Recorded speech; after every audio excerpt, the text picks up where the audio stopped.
ನಾವು ಆಹಾರಕ್ಕಾಗಿ ಪ್ಲಾಂಟ್ಸ್ಗಳ ಮೇಲೆ ಕೂಡ ಡಿಪೆಂಡ್ ಆಗಿದ್ದೇವೆ, ಹಾಗೆ ಅನಿಮಲ್ಸ್ಗಳ ಮೇಲೆ ಕೂಡ ಡಿಪೆಂಡ್ ಆಗಿದ್ದೇವೆ. ಬೆಳೆಯನ್ನ ಅದು ಫಸಲನ್ನ ಕೊಡುವವರೆಗೂ ಕೂಡ ಅದನ್ನ ಪ್ರೊಟೆಕ್ಟ್ ಮಾಡಿ ಇಟ್ಕೊಳ್ಳೋದು, ಈ ರೀತಿಯಾದ ಪ್ರಾಕ್ಟೀಸಸ್ಗಳನ್ನ, ಈ ರೀತಿಯಾದ ಆಕ್ಟಿವಿಟೀಸ್ಗಳನ್ನ ನಾವು ನಮ್ಮ ಕೃಷಿಯಲ್ಲಿ ತೊಡಗಿಸಿಕೊಳ್ಳೋದ್ರಿಂದ ನಮ್ಮ ಉತ್ಪಾದನೆಯನ್ನ, ಈಲ್ಡನ್ನ, ಇಳುವರಿಯನ್ನ ನಾವು ಹೆಚ್ಚು ಮಾಡ್ಕೊಳ್ಬಹುದು. ಸರಿನಾ? ಇಲ್ಲಿ ಕ್ಯಾಟಲ್ ಫಾರ್ಮಿಂಗ್ ನಲ್ಲಿ ನಾವು ಎರಡೂ ರೀತಿಯ ಬ್ರೀಡ್ಸ್ ಗಳನ್ನ ಬಳಸ್ತೇವೆ. ಅದು ಎಕ್ಸೋಟಿಕ್ ಬ್ರೀಡ್ಸ್ ಹಾಗೆ indigenous breeds. Hello my dear students, ಎಲ್ರಿಗೂ ನಮಸ್ಕಾರ, ಶುಭ ದಿನ. ಫಿಸಿಕ್ಸ್ ವಾಲಾ ಕನ್ನಡ ಯೂಟ್ಯೂಬ್ ಚಾನಲ್ಗೆ ನಿಮ್ಮೆಲ್ರಿಗೂ ಆತ್ಮೀಯವಾದ ಸ್ವಾಗತ. ನನ್ನ ಹೆಸರು ಆದರ್ಶ್, ನಾನು ನಿಮಗೆ ಬಯಾಲಜಿ ಹೇಳ್ಕೊಡ್ತೇನೆ. ಸೊ ಎಲ್ರು ಹೇಗಿದ್ದೀರಾ? ಚೆನ್ನಾಗಿದ್ದೀರಾ? I hope you all are doing good. Stay healthy and stay fit, right? ಇವತ್ತು ನಾವು ಯಾವ ವಿಷಯದ ಬಗ್ಗೆ ಕಲಿತಾ ಇದ್ದೀವಿ? ಇವತ್ತು ನಾವು ಇಂಪ್ರೂವ್ಮೆಂಟ್ಸ್ ಇನ್ ಫುಡ್ ರಿಸೋರ್ಸಸ್ ಚಾಪ್ಟರ್ನ ಮೈಂಡ್ ಮ್ಯಾಪ್ ಹಾಗೂ ಸಮರಿಯನ್ನ ನೋಡ್ತಾ ಇದ್ದೀವಿ. ಈ ಚಾಪ್ಟರ್ನಲ್ಲಿ ನಾವು ನಮ್ಮ ಫುಡ್ ರಿಸೋರ್ಸ್ಗಳನ್ನು, ನಮ್ಮ ಆಹಾರದ ರಿಸೋರ್ಸ್ಗಳನ್ನು ಹೇಗೆ ಇಂಪ್ರೂವ್ ಮಾಡೋದು ಅನ್ನೋದ್ರ ಕುರಿತಾದ ಸಾಕಷ್ಟು ವಿಷಯಗಳ ಬಗ್ಗೆ ತಿಳ್ಕೊಳ್ತಾ ಇದ್ದೀವಿ. ಸರಿನಾ? ಹಾಗಿದ್ರೆ ಕ್ಲಾಸ್ನ ಶುರು ಮಾಡೋಣ. ಓಕೆ, ಮೊದಲು ಇಡೀ ಚಾಪ್ಟರ್ನ ಮೈಂಡ್ ಮ್ಯಾಪನ್ನು ಒಂದು ಸರ್ತಿ ನೋಡ್ಬಿಡೋಣ. ಸರಿನಾ? ನೋಡಿ, ನಿಮಗೆಲ್ಲ ಗೊತ್ತಿರೋ ಹಾಗೆ ನಾವು ಆಹಾರಕ್ಕಾಗಿ ಪ್ಲಾಂಟ್ಸ್ಗಳ ಮೇಲೆ ಕೂಡ ಡಿಪೆಂಡ್ ಆಗಿದ್ದೇವೆ, ಹಾಗೆ ಅನಿಮಲ್ಸ್ಗಳ ಮೇಲೆ ಕೂಡ ಡಿಪೆಂಡ್ ಆಗಿದ್ದೇವೆ. ಹೌದಾ?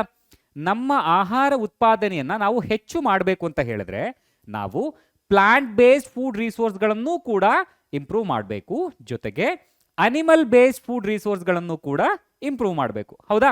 So improvements in food resource ವಿಷಯಕ್ಕೆ ಬಂದಾಗ ನಾವು ಈ ಎರಡೂ ಸೆಗ್ಮೆಂಟ್ಸ್ಗಳಲ್ಲಿ ನಮ್ಮ ಆಹಾರ ಉತ್ಪಾದನೆಯನ್ನ ಹೇಗೆ ಹೆಚ್ಚು ಮಾಡ್ತಾ ಇದ್ದೇವೆ ಅನ್ನೋದ್ರ ಕುರಿತಾಗಿ ನಾವು ಕಲಿತಾ ಇದ್ದೀವಿ. ಸರಿನಾ? ಉದಾಹರಣೆಗೆ ಇಂಪ್ರೂವ್ಮೆಂಟ್ಸ್ ಇನ್ ಕ್ರಾಪ್ ಈಲ್ಡ್ಸ್, ನಮ್ಮ ಬೆಳೆಯ ಇಳುವರಿಯನ್ನ ನಾವು ಹೇಗೆ ಹೆಚ್ಚು ಮಾಡೋದು ಅನ್ನೋದ್ರ ಕುರಿತಾಗಿ ಕಲಿತಾ ಇದ್ದೀವಿ. ಜೊತೆಗೆ ಅನಿಮಲ್ ಹಸ್ಬೆಂಡ್ರಿ, ಪಶುಸಂಗೋಪನೆಯ ಮೂಲಕ ನಮ್ಮ ಆಹಾರ ಉತ್ಪಾದನೆಯನ್ನ ನಾವು ಹೇಗೆ ಹೆಚ್ಚು ಮಾಡ್ತಾ ಇದ್ದೇವೆ ಅನ್ನೋದ್ರ ಕುರಿತಾಗಿ ತಿಳ್ಕೊಳ್ತಾ ಇದ್ದೀವಿ. ಸರಿನಾ? ಅನಿಮಲ್ ಹಸ್ಬೆಂಡ್ರಿಯಲ್ಲಿ ನಾವು cattle farming, poultry, fish production ಹಾಗೆ ಬೀ ಕೀಪಿಂಗ್, ಈ ರೀತಿಯಾದ ಕೃಷಿ ಪದ್ಧತಿಗಳ ಮೂಲಕ ನಮ್ಮ ಆಹಾರ ಉತ್ಪಾದನೆಯನ್ನ ಹೇಗೆ ಹೆಚ್ಚು ಮಾಡೋದು ಅನ್ನೋದ್ರ ಕುರಿತಾಗಿ ಕಲಿತಾ ಇದ್ದೀವಿ. ಸರಿನಾ? ಅದೇ ರೀತಿ ಇಂಪ್ರೂವ್ಮೆಂಟ್ಸ್ ಇನ್ ಕ್ರಾಪ್ ಈಲ್ಡ್ಸ್ ನ ವಿಷಯಕ್ಕೆ ಬಂದಾಗ ನಮ್ಮ ಕ್ರಾಪ್ಗಳ, ಬೆಳೆಗಳ ಇಳುವರಿಯನ್ನು ನಾವು ಹೇಗೆ ಹೆಚ್ಚು ಮಾಡಬಹುದು? ಕ್ರಾಪ್ ವೆರೈಟಿಯನ್ನ ಇಂಪ್ರೂವ್ ಮಾಡೋದ್ರ ಮೂಲಕ, ಹಾಗೆ ಆ ಕ್ರಾಪ್ ಪ್ರೊಡಕ್ಷನ್ ಅನ್ನ ಇಂಪ್ರೂವ್ ಮಾಡೋದ್ರ ಮೂಲಕ, ಅದೇ ರೀತಿ ಆ ಕ್ರಾಪ್ ಅನ್ನ ಪ್ರೊಟೆಕ್ಟ್ ಮಾಡೋದ್ರ ಮೂಲಕ ನಮ್ಮ ಇಳುವರಿಯನ್ನು ನಾವು ಹೆಚ್ಚು ಮಾಡ್ಕೊಳ್ಬಹುದು. ಹೌದಾ? ಕ್ರಾಪ್ ವೆರೈಟಿಯನ್ನು ನಾವು ಹೇಗೆ ಇಂಪ್ರೂವ್ ಮಾಡ್ತೇವೆ?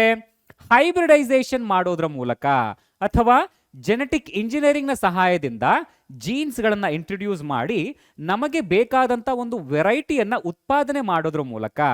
ಹಾಗೆ ಕ್ರಾಪ್ ಅನ್ನ ನಾವು ಹೇಗೆ ಪ್ರೊಟೆಕ್ಟ್ ಮಾಡ್ತೇವೆ? ಈಗ ನಾವು ಯಾವುದೇ ಒಂದು ಬೆಳೆಯನ್ನ ಬೆಳೆಯುವಾಗ ಆ ಬೆಳೆಗೆ ಸಾಕಷ್ಟು ಕೀಟಗಳು ಬರುವಂತ ಸಾಧ್ಯತೆ ಇರುತ್ತೆ, ಡಿಸೀಸ್ಗಳು ಬರುವಂತ ಸಾಧ್ಯತೆ ಇರುತ್ತೆ.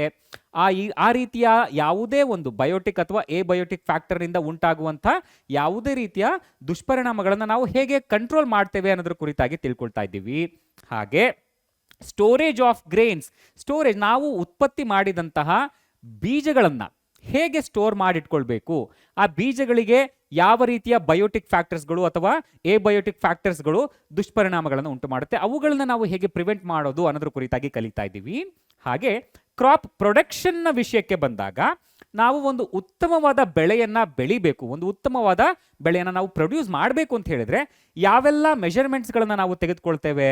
ಉದಾಹರಣೆಗೆ ಅದಕ್ಕೆ ಅಪ್ರಾಪ್ರಿಯೇಟ್ ನ್ಯೂಟ್ರಿಯೆಂಟ್ಸ್ಗಳನ್ನ, ಅಂದ್ರೆ ನಾವು ಬೆಳೆಯುವಂತಹ ಬೆಳೆಗೆ ಅಪ್ರಾಪ್ರಿಯೇಟ್ ನ್ಯೂಟ್ರಿಯೆಂಟ್ಸ್ಗಳನ್ನ ಕೊಡೋದ್ರ ಮೂಲಕ, ಹಾಗೆ ಉತ್ತಮವಾದ ಇರಿಗೇಷನ್ ಸಿಸ್ಟಮ್ನ ಅಳವಡಿಸಿಕೊಳ್ಳೋದ್ರ ಮೂಲಕ, ಹಾಗೆ ನಮ್ಮ ಕ್ರಾಪಿಂಗ್ ಪ್ಯಾಟರ್ನ್ಸ್ಗಳಲ್ಲಿ ಬದಲಾವಣೆಗಳನ್ನು ತಂದುಕೊಳ್ಳೋದ್ರ ಮೂಲಕ ನಾವು ಹೆಚ್ಚಿನ ಪ್ರಮಾಣದ ಪ್ರೊಡಕ್ಷನ್ ಅನ್ನ, ಉತ್ಪಾದನೆಯನ್ನ ಹೆಚ್ಚು ಮಾಡಬಹುದು. ಹೌದಾ? ಕ್ರಾಪಿಂಗ್ ಪ್ಯಾಟರ್ನ್ಸ್ ನ ವಿಷಯಕ್ಕೆ ಬಂದಾಗ ಇಲ್ಲಿ 3 ರೀತಿಯ ಕ್ರಾಪಿಂಗ್ ಪ್ಯಾಟರ್ನ್ಸ್ ಗಳನ್ನ ನಾವು ಗಮನಿಸಬಹುದು. ಮಿಕ್ಸ್ಡ್ ಕ್ರಾಪಿಂಗ್, ಇಂಟರ್ ಕ್ರಾಪಿಂಗ್, ಹಾಗೆ ಕ್ರಾಪ್ ರೊಟೇಷನ್ ಅನ್ನುವಂತಹ ಪದ್ಧತಿಗಳನ್ನು ಅಳವಡಿಸಿಕೊಳ್ಳೋದ್ರ ಮೂಲಕ ನಾವು ಉತ್ತಮವಾದ ಇಳುವರಿಯನ್ನು ಪಡ್ಕೊಳ್ಬಹುದು.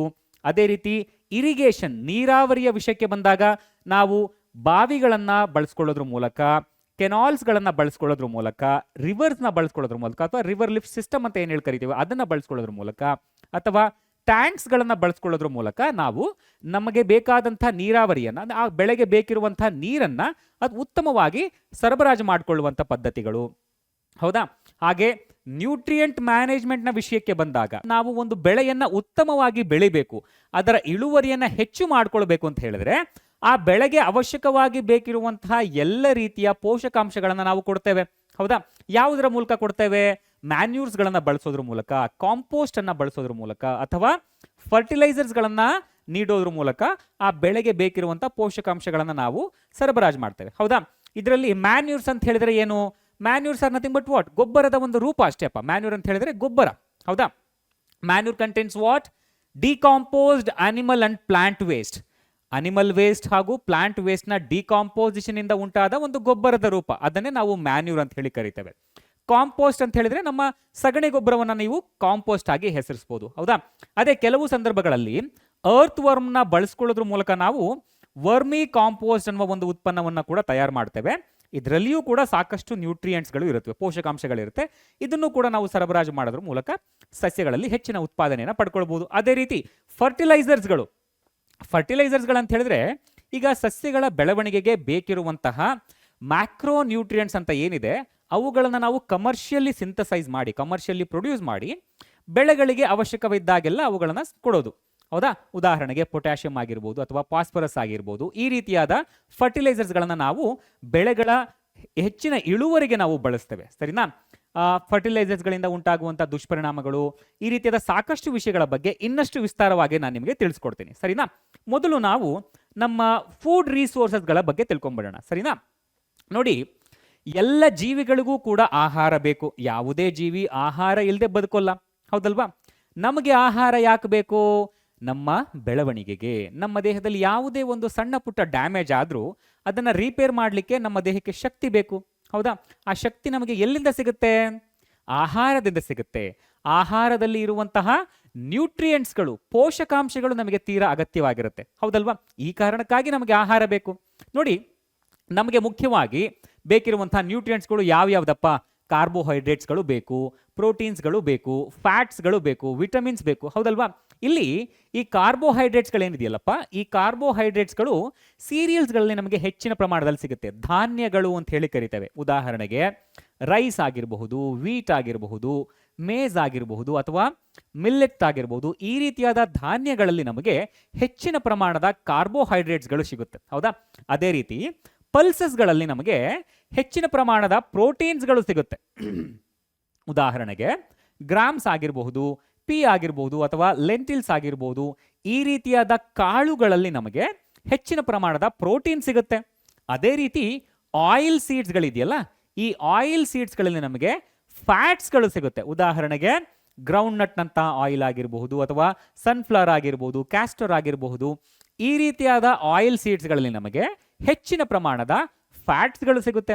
ಹಾಗೆ ಹಣ್ಣುಗಳಲ್ಲಿ ಮತ್ತೆ ತರಕಾರಿಗಳಲ್ಲಿ, ಹೌದಾ, ವೆಜಿಟೇಬಲ್ಸ್ ಅಂಡ್ ಫ್ರೂಟ್ಸ್ನಲ್ಲಿ ನಮಗೆ ಹೆಚ್ಚಿನ ಪ್ರಮಾಣದ ವಿಟಮಿನ್ಸ್ಗಳು ಸಿಗುತ್ತೆ, ಹಾಗೆ ಮಿನರಲ್ಸ್ಗಳು ಸಿಗುತ್ತೆ. ಸರಿನಾ? ನೋಡಿ, ನಮಗೆ ಬೇಕಿರುವಂತಹ ಸಾಕಷ್ಟು ನ್ಯೂಟ್ರಿಯೆಂಟ್ಸ್ಗಳು ನಮಗೆ ಪ್ಲಾಂಟ್ ಬೇಸ್ಡ್ ಫುಡ್ ರಿಸೋರ್ಸಸ್ಗಳಲ್ಲಿ ಹೆಚ್ಚಿನ ಪ್ರಮಾಣದಲ್ಲಿ ಸಿಗ್ತಾ ಇದೆ. ಹೌದಾ? ಇಲ್ಲಿ ನೀವು ಗಮನಿಸಬೇಕಾಗಿರೋ ಒಂದು ಅಂಶ ಅಂತ ಹೇಳಿದ್ರೆ, ಸಸ್ಯಗಳು ಆಟೋಟ್ರೋಪ್ಸ್. ಅವು ತಮ್ಮ ಆಹಾರವನ್ನ ಫೋಟೋಸಿಂಥಸಿಸ್ನ ಮೂಲಕ ತಯಾರು ಮಾಡ್ಕೊಳ್ಳುತ್ತವೆ. ಹೌದಲ್ವಾ? ಈಗ ಸಸ್ಯ ಹೆಚ್ಚಿನ ಪ್ರಮಾಣದಲ್ಲಿ ಬೆಳಿಬೇಕು ಅಂತ ಹೇಳಿದ್ರೆ ಅದರ ಮೇಲೆ ಸಾಕಷ್ಟು ಫ್ಯಾಕ್ಟರ್ಸ್ಗಳು ಇನ್ಫ್ಲುಯೆನ್ಸ್ ಮಾಡುತ್ತೆ. ಸೂರ್ಯನ ಬೆಳಕು ಚೆನ್ನಾಗಿರಬೇಕು. ಹೌದಾ? ಉತ್ತಮವಾದ ನೀರಿರಬೇಕು. ಹಾಗೆ ಒಂದು ಉತ್ತಮ ವಾತಾವರಣ ಇದ್ದಾಗ ಸಸ್ಯಗಳು ಹೆಚ್ಚಿನ ಬೆಳವಣಿಗೆಯನ್ನು ತೋರಿಸುತ್ತವೆ. ಹೌದಾ? ಈ ಕಾರಣಕ್ಕಾಗಿಯೇ ನಾವು ಬೆಳೆಗಳನ್ನ ವಾತಾವರಣದ ಆಧಾರದ ಮೇಲೆ ಕೂಡ ಬೆಳಿತೇವೆ. ಇಲ್ಲಿ ಯಾವ ಬೆಳೆ ಯಾವ ವಾತಾವರಣದಲ್ಲಿ ಹೆಚ್ಚಿನ ಫಸಲನ್ನ ಕೊಡುತ್ತೆ ಅನ್ನೋದರ ಆಧಾರದ ಮೇಲೆ ನಾವು ಎರಡು ರೀತಿಯ ಬೆಳೆಗಳನ್ನ ಬೆಳಿತೇವೆ. ಅದು ಖಾರಿಫ್ ಬೆಳೆಗಳು ಹಾಗೆ ರಬಿ ಬೆಳೆಗಳು ಅಂತ ಹೇಳಿ. ಸರಿನಾ? ಇಲ್ಲಿ ನಮ್ಮಲ್ಲಿ ಎರಡು ಮೇಜರ್ ಸೀಸನ್ಗಳಲ್ಲಿ ನಾವು ಬೆಳೆಗಳನ್ನ ಬೆಳೆಯೋದನ್ನ ಗಮನಿಸಬಹುದು. ಈ ಖಾರಿಫ್ ಕ್ರಾಪ್ಸ್ ಏನಿದೆಯಲ್ಲ, ಈ ಖಾರಿಫ್ ಕ್ರಾಪ್ಸ್ ಅನ್ನ ನಾವು ಖಾರಿಫ್ ಸೀಸನ್ ನಲ್ಲಿ ಬೆಳಿತೇವೆ. ಅಂತ ಹೇಳಿದ್ರೆ ಮುಂಗಾರಿನ ಬೆಳೆಗಳು ಅಥವಾ ಮುಂಗಾರಿನ ಸಮಯದಲ್ಲಿ ನಾವು ಈ ಬೆಳೆಗಳನ್ನ ಬೆಳಿತೇವೆ. ಕಾರಣ ಇಷ್ಟೇ, ಮುಂಗಾರಿನ ಸಮಯದಲ್ಲಿ ಈ ಬೆಳೆಗಳು ಹೆಚ್ಚಿನ ಪ್ರಮಾಣದ ಫಸಲನ್ನ ಕೊಡುತ್ತವೆ, ಆ ಸಮಯದಲ್ಲಿ ಹೆಚ್ಚಿನ ಬೆಳವಣಿಗೆಯನ್ನು ತೋರಿಸುತ್ತವೆ ಅಂತ. ಸರಿನಾ? ಈ ಖಾರಿಫ್ ಸೀಸನ್ ಏನಿದೆಯಲ್ಲ, ಇದು ಸಾಮಾನ್ಯವಾಗಿ ಜೂನ್ ನಿಂದ ಅಕ್ಟೋಬರ್ ತಿಂಗಳಿನವರೆಗೆ ಇರುತ್ತೆ. ಇದನ್ನ ಮಳೆಗಾಲ ಅಂತನಾದ್ರೂ ಕರಿಬಹುದು. ಸರಿನಾ? ಈ ಸಮಯದಲ್ಲಿ ನಾವು ಸಾಮಾನ್ಯವಾಗಿ ಪ್ಯಾಡಿಯನ್ನ ಬೆಳಿತೇವೆ, ಸೋಯಾಬೀನ್ ಅನ್ನ ಬೆಳಿತೇವೆ, ಹಾಗೆ ಮೇಜ್ನಂತಹ ಗಿಡಗಳನ್ನ, ಮೇಜ್ನಂತಹ ಬೆಳೆಗಳನ್ನ ನಾವು ಬೆಳೆಯೋದನ್ನ ಗಮನಿಸಬಹುದು. ಅದೇ ರೀತಿ ರಬಿ ಕ್ರಾಪ್ಸ್ ಇದನ್ನ ನಾವು ರಬಿ ಸೀಸನ್ ಅಲ್ಲಿ ಬೆಳಿತೇವೆ. ಸಾಮಾನ್ಯವಾಗಿ ರಬಿ ಸೀಸನ್ ನವೆಂಬರ್ನಿಂದ ಏಪ್ರಿಲ್ ತಿಂಗಳಿನವರೆಗೆ ಇರುತ್ತೆ. ಇದನ್ನ ನಾವು ವಿಂಟರ್ ಸೀಸನ್ ಅಂತ ಕೂಡ ಕರಿಬಹುದು. ಈ ಸೀಸನ್ ನಲ್ಲಿ ನಾವು ವೀಟ್ ಅನ್ನ ಬೆಳಿಬಹುದು, ಗ್ರಾಮ್ ಅನ್ನ ಬೆಳಿತೇವೆ, ಹಾಗೆ ಪೀಸ್, ಮಸ್ಟರ್ಡ್ ನಂತಹ ಬೆಳೆಗಳನ್ನ ಬೆಳೆಯೋದನ್ನ ನಾವಿಲ್ಲಿ ಗಮನಿಸಬಹುದು. ಸರಿನಾ? ಸೊ ಈ ಮೂಲಕ ಯಾವ ಸೀಸನ್ ನಲ್ಲಿ ಯಾವ ಬೆಳೆ ಉತ್ತಮವಾಗಿ ಫಸಲು ಕೊಡುತ್ತೆ ಅನ್ನೋದರ ಆಧಾರದ ಮೇಲೆ ನಾವು ಆ ಬೆಳೆಯನ್ನ ಬೆಳೆಯೋದ್ರ ಮೂಲಕ ಹೆಚ್ಚಿನ ಪ್ರಮಾಣದ ಇಳುವರಿಯನ್ನು ನಾವು ಪಡ್ಕೊಳ್ಬೇಕು. ಹೌದಾ? ನೀವು ಇಲ್ಲಿ ಗಮನಿಸಬೇಕಾಗಿರೋ ಇನ್ನೂ ಒಂದು ಅಂಶ ಅಂತ ಹೇಳಿದ್ರೆ, ನಮ್ಮ ಪಾಪ್ಯುಲೇಷನ್ ದಿನದಿಂದ ದಿನಕ್ಕೆ ಹೆಚ್ಚಾಗ್ತಾ ಇದೆ. ಹೌದಾ? ಹೀಗೆ ಹೆಚ್ಚಾಗ್ತಾ ಇರುವಂತಹ ಈ ಪಾಪ್ಯುಲೇಷನ್ನ ಅಗತ್ಯತೆಗಳನ್ನ, ಆಹಾರದ ಅಗತ್ಯತೆಗಳನ್ನ ನಾವು ಪೂರೈಸಲಿಕ್ಕೆ ನಮ್ಮ ಸಾಂಪ್ರದಾಯಿಕ ವ್ಯವಸಾಯ ಪದ್ಧತಿಯಿಂದ ಸಾಕಾಗತ್ತಾ? ಇಲ್ಲ. ನಮಗೆ ಒಂದು ಸಸ್ಟೈನಬಲ್ ಲೈವ್ಲಿಹುಡ್ ಬೇಕಲ್ವಾ? ಗ್ರೋಯಿಂಗ್ ಪಾಪ್ಯುಲೇಷನ್ಗೆ ಆ ಫುಡ್ ರಿಕ್ವೈರ್ಮೆಂಟ್ಸ್ನ ನಾವು ಮೀಟ್ ಮಾಡಬೇಕು ಅಂತ ಹೇಳಿದ್ರೆ ಎಲ್ಲರಿಗೂ ಆಹಾರವನ್ನ ಒದಗಿಸುವಂತಹ ಶಕ್ತಿಯನ್ನ ನಾವು ಹೊಂದಿರಬೇಕು. ಈ ಕಾರಣಕ್ಕಾಗಿ ನಾವು ಏನ್ ಮಾಡಬೇಕು? ನಾವು ಸಸ್ಟೈನಬಲ್ ಪ್ರಾಕ್ಟೀಸಸ್ಗಳನ್ನ ಅಳವಡಿಸ್ಕೊಳ್ಬೇಕು. ನಮ್ಮ ಸಾಂಪ್ರದಾಯಿಕ ವ್ಯವಸಾಯ ಪದ್ಧತಿಯೊಂದಿಗೆ ಒಂದಷ್ಟು ಬದಲಾವಣೆಗಳನ್ನು ತಂದುಕೊಳ್ತಾ, ಒಂದಷ್ಟು ಸಸ್ಟೈನಬಲ್ ಪ್ರಾಕ್ಟೀಸಸ್ಗಳನ್ನ ಅಳವಡಿಸ್ಕೊಳ್ಳೋದ್ರ ಮೂಲಕ ಒಂದು ಸಸ್ಟೈನಬಲ್ ಲೈವ್ಲಿಹುಡ್ ಅನ್ನು ನಾವು ಪಡ್ಕೊಳ್ಬಹುದು. ಸರಿನಾ?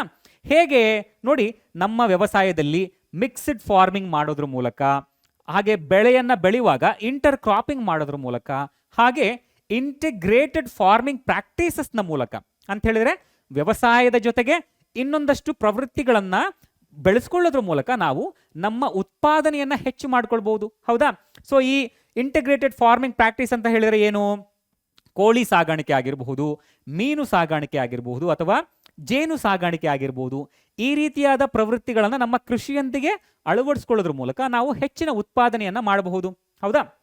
ಒಟ್ಟಾರೆಯಾಗಿ ನಮ್ಮ ಬೆಳೆಯ ಇಳುವರಿಯನ್ನ ನಾವು ಹೆಚ್ಚು ಮಾಡ್ಕೊಳ್ಬೇಕು ಅಂತ ಹೇಳಿದ್ರೆ ನಾವಿಲ್ಲಿ 3 ಮೇಜರ್ ಆಕ್ಟಿವಿಟೀಸ್ಗಳನ್ನ ಅಳವಡಿಸ್ಕೊಳ್ಳೋದ್ರ ಮೂಲಕ ನಮ್ಮ ಉತ್ಪಾದನೆಯನ್ನ, ನಮ್ಮ ಇಳುವರಿಯನ್ನ ನಾವು ಹೆಚ್ಚು ಮಾಡ್ಕೊಳ್ಬಹುದು.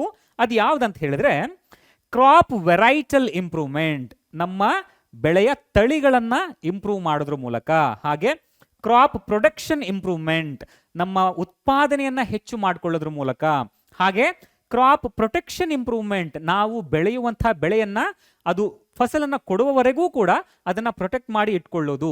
ಈ ರೀತಿಯಾದ ಪ್ರಾಕ್ಟೀಸಸ್ಗಳನ್ನ, ಈ ರೀತಿಯಾದ ಆಕ್ಟಿವಿಟೀಸ್ಗಳನ್ನ ನಾವು ನಮ್ಮ ಕೃಷಿಯಲ್ಲಿ ತೊಡಗಿಸಿಕೊಳ್ಳೋದ್ರಿಂದ ನಮ್ಮ ಉತ್ಪಾದನೆಯನ್ನ, ಈಲ್ಡನ್ನ, ಇಳುವರಿಯನ್ನ ನಾವು ಹೆಚ್ಚು ಮಾಡ್ಕೊಳ್ಬಹುದು. ಸರಿನಾ? ಈಗ ಮೊದಲು ನಾವು ನಮ್ಮ ಕ್ರಾಪ್ ವೆರೈಟಿ ಇಂಪ್ರೂವ್ಮೆಂಟ್ಸ್, ಹೌದಾ, ನಮ್ಮ ತಳಿಗಳನ್ನ ನಾವು ಹೇಗೆ ಇಂಪ್ರೂವ್ ಮಾಡೋದು ಅನ್ನೋದ್ರ ಕುರಿತಾಗಿ ತಿಳ್ಕೊಂಡ್ಬಿಡೋಣ. ಸರಿನಾ? ಸೊ ಇಲ್ಲಿ ಹೆಸರೇ ಹೇಳೋ ಹಾಗೆ ನಾವು ತಳಿಗಳನ್ನ, ವೆರೈಟಿಯನ್ನ, ಕ್ರಾಪ್ ವೆರೈಟಿಯನ್ನ ಇಂಪ್ರೂವ್ ಮಾಡ್ತಾ ಇದ್ದೇವೆ. ಯಾವುದರ ಮೂಲಕ?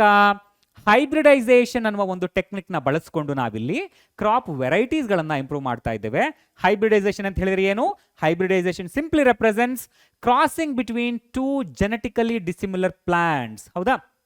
2 ಜೆನೆಟಿಕಲಿ ಡಿಸಿಮಿಲರ್ ಪ್ಲಾಂಟ್ಸ್ ಗಳನ್ನ ತೆಗೆದುಕೊಂಡು ಅವುಗಳನ್ನ ಕ್ರಾಸ್ ಬ್ರೀಡ್ ಮಾಡೋದ್ರ ಮೂಲಕ ನಾವಿಲ್ಲಿ ಒಂದು ಆಫ್ ಸ್ಪ್ರಿಂಗ್ ಅನ್ನ ಉತ್ಪತ್ತಿ ಮಾಡ್ತಾ ಇದ್ದೇವೆ, which is having favourable characteristics, ಅಥವಾ ನಮಗೆ ಬೇಕಿರುವಂತಹ ಡಿಸೈರ್ಡ್ ಕ್ಯಾರೆಕ್ಟರಿಸ್ಟಿಕ್ಸ್ ಗಳನ್ನ ಹೊಂದಿರುವಂತ ಒಂದು ಆಫ್ ಸ್ಪ್ರಿಂಗ್ ಅನ್ನ ಉತ್ಪತ್ತಿ ಮಾಡ್ತಾ ಇದ್ದೇವೆ, ಅಥವಾ ತಳಿಯನ್ನ ಉತ್ಪತ್ತಿ ಮಾಡ್ತಾ ಇದ್ದೇವೆ. ಈ ಪ್ರಕ್ರಿಯೆಗೆ ನಾವೇನಂತ ಹೇಳಿ ಕರಿತೇವೆ? ಹೈಬ್ರಿಡೈಸೇಷನ್ ಅಂತ ಹೇಳಿ ಕರಿತೇವೆ. ಹೈಬ್ರಿಡೈಸೇಷನ್ ನ ಮುಖ್ಯ ಉದ್ದೇಶ ಏನು ಗೊತ್ತಾ? ನಾವು ಯಾಕೆ ಹೈಬ್ರಿಡೈಸೇಷನ್ ಮಾಡಬೇಕು? ಟು ಗೆಟ್ ಹೈಯರ್ ಈಲ್ಡ್ಸ್, ಹೆಚ್ಚಿನ ಇಳುವರಿ ಬೇಕು ನಮಗೆ, ಆ ಕಾರಣಕ್ಕಾಗಿ ಹೈಬ್ರಿಡೈಸೇಷನ್ ಮಾಡ್ತೇವೆ.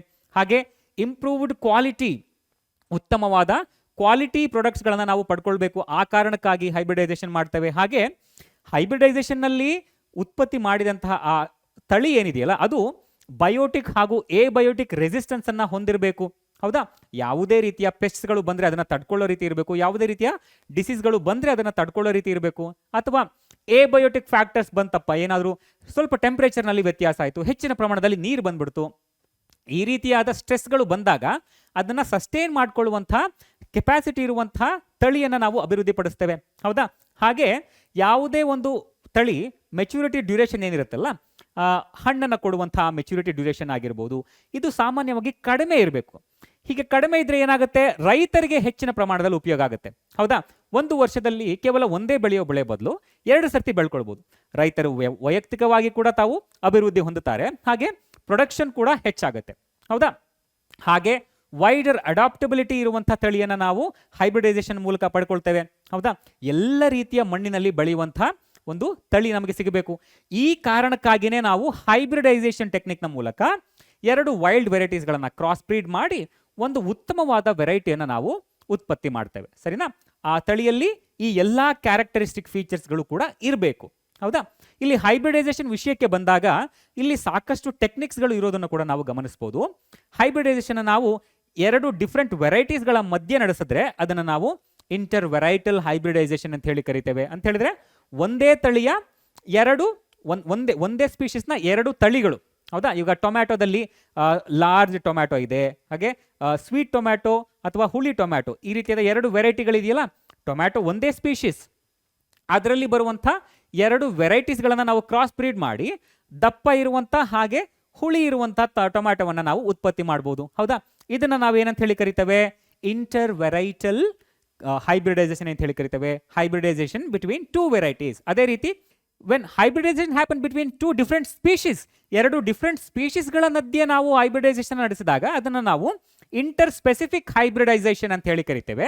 ಈ ಪ್ರಕ್ರಿಯೆಯ ಮೂಲಕ ಕೂಡ ಉತ್ತಮವಾದ ವೆರೈಟಿಗಳನ್ನು ನಾವು ಪ್ರೊಡ್ಯೂಸ್ ಮಾಡ್ಕೊಳ್ಬಹುದು. ಇನ್ನು ಕೆಲವು ಸಂದರ್ಭಗಳಲ್ಲಿ ಹೈಬ್ರಿಡೈಸೇಷನ್ ಹ್ಯಾಪನ್ಸ್ ಬಿಟ್ವೀನ್ 2 ಜೀನಸ್, 2 ಜೀನಸ್ಗಳ ಮಧ್ಯೆ ಹೈಬ್ರಿಡೈಸೇಷನ್ ಮಾಡೋದ್ರ ಮೂಲಕ ನಾವು ಉತ್ತಮವಾದ ವೆರೈಟಿಗಳನ್ನು ಪಡ್ಕೊಳ್ಬಹುದು.